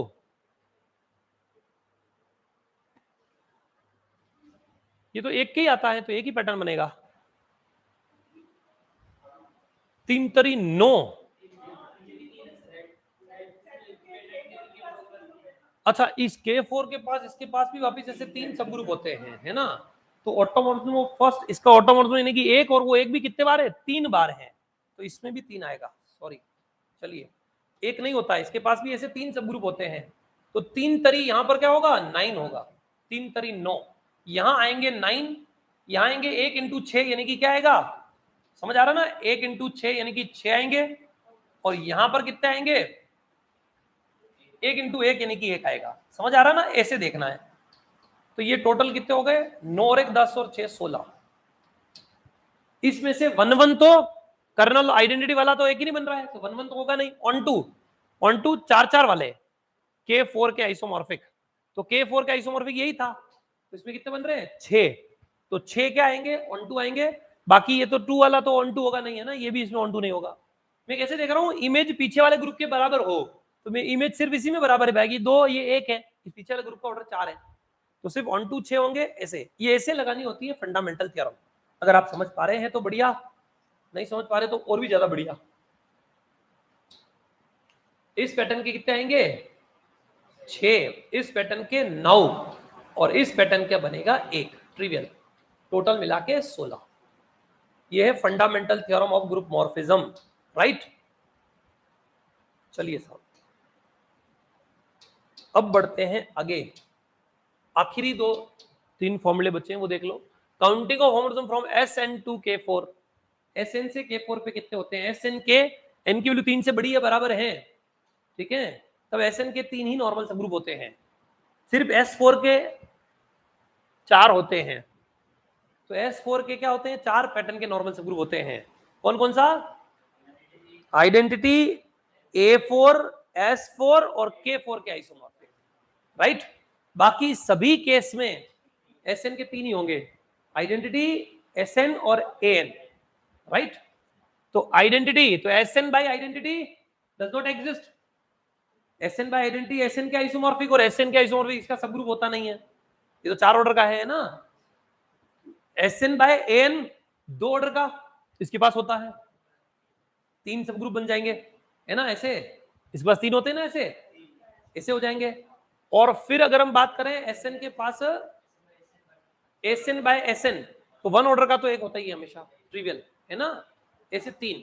और K4 के आइसोमॉर्फिक अगर हम देखें S4 के केस में स्पेशली पर्टिकुलर, है ना, तो S4 bye K4, S4 bye K4 का ऑर्डर क्या आएगा? 6 ऑर्डर का आएगा, है ना, 6 ऑर्डर का इसके पास सबग्रुप ही नहीं है, वो भी पॉसिबल नहीं है। समझ आ रहा ना? तो हर बार Sn से K4 पे कितने होमोमॉर्फिज्म आएंगे? 4 आएंगे। और हम क्या देख रहे हैं? किसी का भी ऑर्डर पीछे 4 के बराबर नहीं आ रहा है। कौन कौन से ग्रुप मॉर्फिज्म बन रहे हैं? Sn बाय आइडेंटिटी तो बन नहीं रहा है, फिर क्या बन रहा है? Sn बाय An, एक तो इस कैटेगरी का बनेगा, एक Sn बाय Sn इस कैटेगरी का बनेगा, बस। Sn by Sn is isomorphic to Z2, और Z2 कैटेगरी के इसके पास कितने सब ग्रुप होते हैं? 3, राइट। और Sn बाय Sn के आइसोमॉर्फिक आएगा Z1, और इस कैटेगरी इसके पास एक होता है, टोटल 4। इनमें से एक भी K4 के बराबर नहीं है, तो 1 2 नहीं होगा, और आइडेंटिटी वाला बन नहीं रहा है, इसलिए 1 1 भी नहीं होगा। 4 होमोमॉर्फिज्म। समझ आ रही है बात? K4 से S4 के ऊपर K4 के 3 कैटेगरी के सब ग्रुप होते हैं, समझ आ रही है? तो K4 के आइसोमॉर्फिक, इसमें इसके आइसोमॉर्फिक क्या होता है? सब ग्रुप होता है ना K4 के आइसोमॉर्फिक। अब इस ऑर्डर का तो इसमें एक ही होगा, 0 वाला, लेकिन K4 के आइसोमॉर्फिक, K4 का ऑटोमॉर्फिज्म कितना होता है? S3, यानी 6, और ऐसे 6 ऑर्डर के इसमें कितने सब ग्रुप होते हैं? 4, 6 चौक 24 होमोमॉर्फिज्म बनेंगे। क्या करना होता है? इस ऑर्डर के इसमें सब ग्रुप कितने हैं, उनको इसके ऑटोमॉर्फिज्म से मल्टीप्लाई करना होता है। समझ आ रही है? तो इस K4 का ऑटोमॉर्फिज्म में 6, S3 आइसोमॉर्फिक 6 एलिमेंट, और 6 इनटू इसके 4 सब ग्रुप होते हैं K4 के, जानते हो ना, 4 सब ग्रुप K4 के आइसोमॉर्फिक इसी ग्रुप के अंदर। तो क्या आ जाएगा? 24, और ये 2, तो Z2 के आइसोमॉर्फिक इसमें कितने होते हैं? 9 सब ग्रुप बनते हैं। समझ आ रही कि नहीं आ रही है? इसमें कितने होते हैं? 9 सब ग्रुप होते हैं। 9 होते हैं ना एलिमेंट 2 ऑर्डर के, तो जितने 2 ऑर्डर के एलिमेंट उतने ही 2 ऑर्डर के सब ग्रुप, तो 9, और इसमें 2 2 ऑर्डर के कितने सब ग्रुप होते हैं? 3। तो यहां पर होते हैं 3, और इधर बनेंगे 9, तो 9 इंटू 3 इज इक्वल टू 27। यहां पर होगा 6 इंटू 4, तो इधर 24 इंटू 1, तो 24 इंटू 1 यानी कि 24, इधर 9 इंटू 27 इंटू, मतलब सॉरी 9 इंटू 3, तो क्या आ जाएगा? 27, और इसमें तो 1 ही होता है, और इधर भी 1 ही होता है, तो 1 इंटू 1 दैट इज 1, तो 27 प्लस 24 51 प्लस 1 52, राइट। और ये इसमें कर्नल में 0 है, तो 1 1 होते हैं, तो 24 तो 1 1 होंगे। एक भी कभी भी तीनों में से एक भी S4 के बराबर नहीं है, तो 1 2 नहीं होगा, और सारे के सारे टोटल 52 ग्रुप मॉर्फिज्म होंगे। अगर आपको काउंटिंग समझ आ गई है तो खुशी की बात है। इनमें फंडामेंटल थ्योरम आप खुद लगा लेंगे, अपने आप ही हो जाएगी। वैसे दिखा देता हूं मैं, an के for all n greater than is equal to 4, तो an बाई an एक ही Z1 के आइसोमॉर्फिक आएगा, बाकी an बाय आइडेंटिटी n के आइसोमॉर्फिक बनेगा नहीं। an बाय K4, तो वो भी क्या होगा? 4 के आइसोमॉर्फिक आएगा नहीं, या तो Z3 के आइसोमॉर्फिक आएगा, साइक्लिक ग्रुप वो बनाएगा नहीं A4 में, और बाकी सब नॉन एबिलियन ग्रुप आएंगे, नॉन साइक्लिक ग्रुप, वो इसके आइसोमॉर्फिक आएंगे, नॉन एबिलियन आएंगे तो आएगा ही नहीं। तो एक ही होमोमॉर्फिज्म बनेगा, वो भी कौन सा वाला? ट्रिवियल वाला, और ट्रिवियल वाले में 1 आएगा, तो 1 इस पीछे वाले ग्रुप के ऑर्डर के बराबर नहीं, तो 1 2 नहीं होगा, 1 1 नहीं होगा। समझ आ रहा है तो बढ़िया, नहीं तो कोई बात नहीं, जीवन में आगे समझ आ जाएगा। आपको ध्यान में रखना है कि फंडामेंटल थ्योरम मुझे सीखना बाकी है, मुझे ढंग से नहीं आती है ना, बस ये ध्यान में रखना है, बाकी आ जाएगा। काउंटिंग ऑफ होमोमॉर्फिज्म Sn से Q8 के ऊपर, तो इसमें भी वही जो है कथा है। Sn के 4 नॉर्मल सब ग्रुप होते हैं, Sn बाय आइडेंटिटी, Sn का आइसोमॉर्फिक इसमें नहीं होता है, तो कैंसिल, तो 1 1 नहीं होगा। फिर Sn बाय An, Z2 के आइसोमॉर्फिक इसमें होता है, तो एक वो बन जाएगा, एक ही सब ग्रुप होता है, और Z2 का ऑटोमॉर्फिज्म भी U2 यानी कि 1 होगा, 1 into 1 that is 1। फिर SN by SN तो एक ट्रिवियल वो बनेगा, तो एक ट्रिवियल बनेगा और एक SN by AN वाला बनेगा, तो दो होमोमॉर्फिज्म बनेंगे, और दोनों में से एक भी 1 1 नहीं है, एक भी 1 2 नहीं है। तो फंडामेंटल थ्योरम लगा के डायरेक्ट बता रहा हूं मैं AN से Q8 के ऊपर, तो इसमें तो AN by AN ट्रिवियल वही बनेगा, क्योंकि AN by आइडेंटिटी लेंगे तो AN का आइसोमॉर्फिक इसका सबग्रुप होता नहीं है, तो AN by आइडेंटिटी होगा नहीं, AN by AN 1 आएगा, और वो ट्रिवियल तो होता ही होता है इसके, तो एक होमोमॉर्फिज्म वो भी 1 1 1 2 नहीं है। और इसी के साथ आपका ग्रुप मॉर्फिज्म समाप्त होता है। मेरी तरफ से ग्रुप थ्योरी का काम खत्म हो चुका है। क्वेश्चंस जो भी एग्जाम में आए हुए हैं, टेस्ट पेपर में आए हुए हैं, असाइनमेंट्स में आए हुए, वो हम सॉल्व करेंगे। तो पढ़ के आना, ग्रुप थ्योरी के सवाल लेके आना, असाइनमेंट के टेस्ट के सारे कल हम आते ही सबसे पहले ग्रुप थ्योरी के क्वेश्चन करेंगे मॉर्निंग में। बात समझ आ रही है? 7 बजे से पहले ग्रुप थ्योरी के क्वेश्चन करेंगे। इसी के साथ स्क्रीनशॉट दिलवा देता हूं। थोड़ी लंबी क्लास हो गई है, कई लोग उबासियां ले रहे हैं, I know very well, but क्या कर सकते हैं, कोई जो सोई राम रचि राखा, मतलब राम ने क्या रचा, आपका मूड हो गया कि आज खत्म करना है, तो इसमें तो मेरा मूड भी तो हुआ ना, मेरा मूड भी हुआ, उसमें भी मैं यही मानता हूं कि कोई ना कोई जो है कारण है ना, प्रारब्ध है ना, क्योंकि इसका कोई तोड़ मिला नहीं अभी तक साइंस को किसी को भी कि क्या ईश्वर है ना। अगर है तो हमें दिखाओ, तो वो दिखते नहीं है, लेकिन है, अब ये उससे नकारा नहीं जा सकता, है ना। ऐसे ऐसे चमत्कार धरती पे दिखते हैं, ठीक है। हालांकि आपके शास्त्र और आपके ग्रंथ ये कहते हैं कि चमत्कार के भरोसे रहना अधर्म है, आपको चमत्कार के भरोसे नहीं रहना है, लेकिन चमत्कार को नेग्लेक्ट भी नहीं करना है। समझ आ रही कि नहीं आ रही है? और आपको दिख रहे हैं, बचपन का प्यार मेरा भूल नहीं जाना, इतना सा गाना गाया और आदमी है ना हो गया ना सुपरस्टार। काचा बादाम देखो पाका बादाम, 15 साल से बेच रहा है आदमी, 15 साल से उसी इंडस्ट्री में वैसे ही गाने गाते गाते बेच रहा है, कोई लेना देना नहीं। और एक दिन ऐसा आया कि करोड़पति बन गया, है ना, करोड़ों का गाने बनाए, फिर बादशाह आया, उसने लेके गया, गाने बनाए 2 4, फिर वो इतने हिट, है ना। तो वो समझ आ रही ना बात, ठीक है, तेरी मेरी, है ना। कितने वर्षों से वो रेलवे प्लेटफॉर्म के ऊपर गाना गा रही है, बैठी है रेलवे स्टेशन पे, सब लोग आ रहे हैं जा रहे हैं देख रहे हैं, कोई बिस्किट दे रहा है, कोई खाना जूठन खा रही है, सब कुछ कर रही है ना। और तेरी मेरी गाना गाया, सोशल मीडिया पे डाला किसी आदमी ने, और सोशल मीडिया पे डाल दिया। कोई इंसिडेंस क्या देते हैं लोग इसे, है ना, कि कोई इंसिडेंस होता है, ऐसा ऐसा होता है, कोई इंसिडेंस है। और भाई कोई इंसिडेंस सबके साथ तो नहीं हो रहा, है ना। कुछ ये कोइंसिडेंस ही, इसी को तो चमत्कार कहते हैं, कि कोइंसिडेंटली आपके सामने एकदम से आपको कुछ मिल गया। मिल सकता है, बिल्कुल मिल सकता है, उसको चमत्कार कहते हैं, लेकिन उसके भरोसे नहीं बैठ जाना चाहिए। और ड्रीम 11 पे टीम बनाना चमत्कार ही है एक, किसी की खुल जाए तो किस्मत है, उसके भरोसे नहीं बैठना है। बात समझ आ रही है मेरी? आप काम करते रहो, दौड़ते रहो, मस्ती में जो है, पर सर तो भी किस्मत आजमाते तो रहना चाहिए। किस्मत आजमाने वालों को नहीं मिलती है। उसके बाद कितनों ने रेलवे स्टेशन बैठे बैठे तेरी मेरी गाया वीडियो रिकॉर्ड करवाए, एक का भी नहीं चला। समझ आ रही कि नहीं आ रही है? उसके बाद कई स्कूल के मास्टरों ने जो है वीडियो बनाए छोरों के, और उससे और भी घटिया किस्म के और अजीबोगरीब और हरकतें वाले, कोई वायरल नहीं हुआ, कोई को न बॉलीवुड इंडस्ट्री आके लेके गई, न कोई नहीं लेके गया। गन जैसे इंटरनेट पे वीडियो पड़े तादाद में। तो मतलब क्या हो रहा है कि आप भी, है ना, तो बेड़ चाल से काम नहीं चलता है। किस्मत के भरोसे रहने से कोई नहीं लेना देना है ना। सब हो सकता है, कुछ भी हो सकता है ना। अब उसको पागलपंती कहो, कुछ भी कहो, आप जो भी माने, है ना।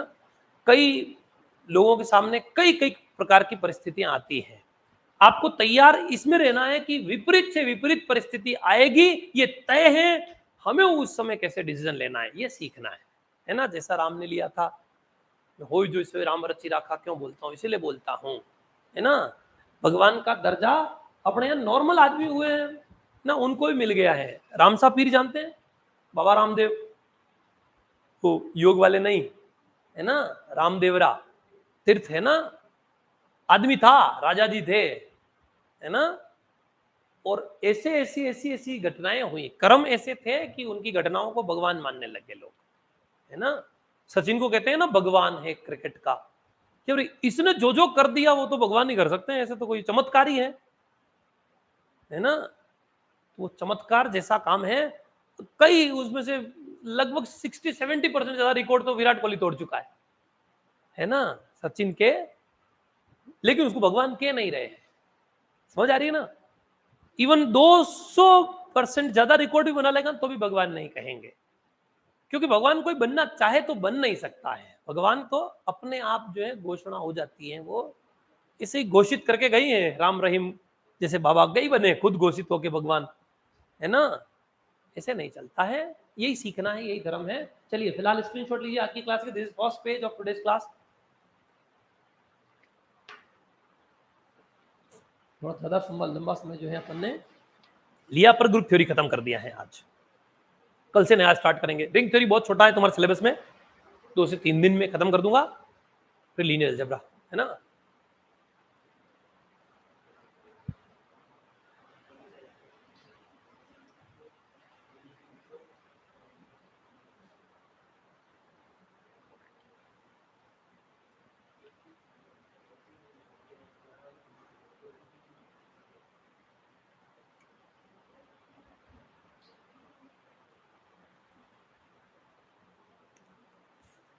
आप दोनों तीनों आते कहां से हैं, कितना दूर से आते हैं? आते मतलब मेरे को घर नहीं आना है।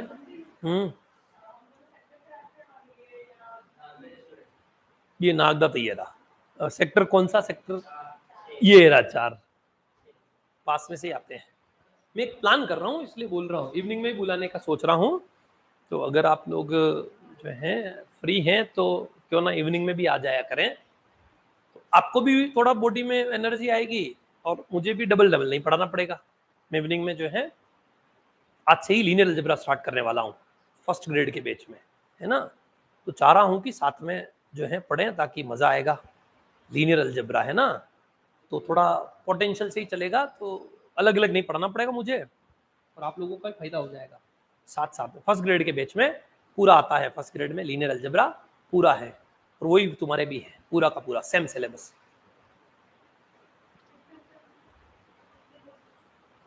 लीनियर अलजेब्रा की क्लास 5 से 6 होगी, गर्मी भी नहीं है। हाँ, फर्स्ट ग्रेड में उससे पहले 4 से 5 में चल रहा है सेट रिलेशन फंक्शन, ठीक है। उससे पहले 3 से 4 में चल रहा है नंबर सिस्टम, वो सेकंड ग्रेड का है ना। बस वो है ना, 5 से 6 इसलिए बुला रहा हूँ, मुझे पता तुम्हें नहीं आता है वो। और धनेश्वरी और प्रियंका तो खैर अब जीवन ही अब स्टार्ट हो रहा है ना, इस इंडस्ट्री में। तो आप लोग तो आए तो सुभान अल्लाह, सौभाग्यशाली हैं। आप अभी पढ़ोगे ना धीरे धीरे तो आपको रियलाइज होगा कि यार ये इतने छोटे छोटे भी आए नहीं हो, छोटे छोटे बच्चे छुट्टियों में गए हुए हैं, तो आएंगे कि यार ये मेरे से जूनियर जूनियर है और इतना कैसे जानते हैं। बैठेगा तो जानेगा, संघर्ष तो करना पड़ेगा।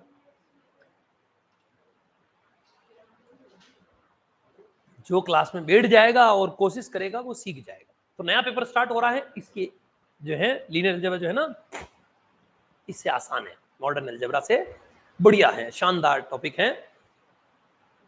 ये तो इन जेम वालों ने ढंग से जो है निभाया नहीं। इस बार 25 नंबर का आया था लीनियर अलजेब्रा। आईआईटी मिल जाती, लीनियर अलजेब्रा ढंग से कर लिया होता और फिर डिफरेंशियल इक्वेशन और बेसिक खाली लीनियर अलजेब्रा पढ़, इतना आईआईटी जेम में वेटेज था। 25 नंबर का आया इस बार linear algebra. 25 number cut off कितनी गई इस बार? 22 नंबर कट ऑफ गई है, 25 का तो लीनियर अलजेब्रा ही है।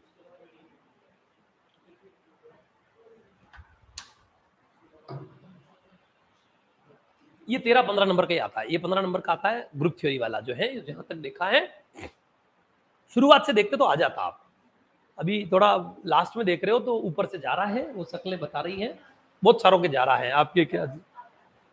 और भरत ने बिल्कुल छोड़ दिया, ये तो बल नहीं दोगा, ये तो बाद में देखूंगा, मैंने देखा हुआ है, फिर भी ऊपर से जा रहा है, ये तो है ना।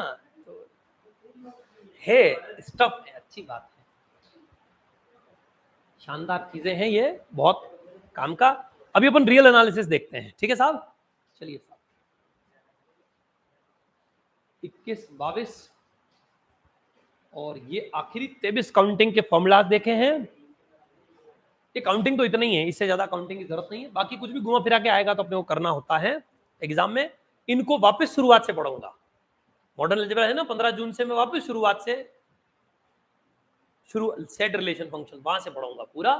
तब सलीके से बैठना है। दिख तो गया तुमको कि ये वो ऊपर से जाने जैसा है, चला भी जाता है, अच्छा भी है।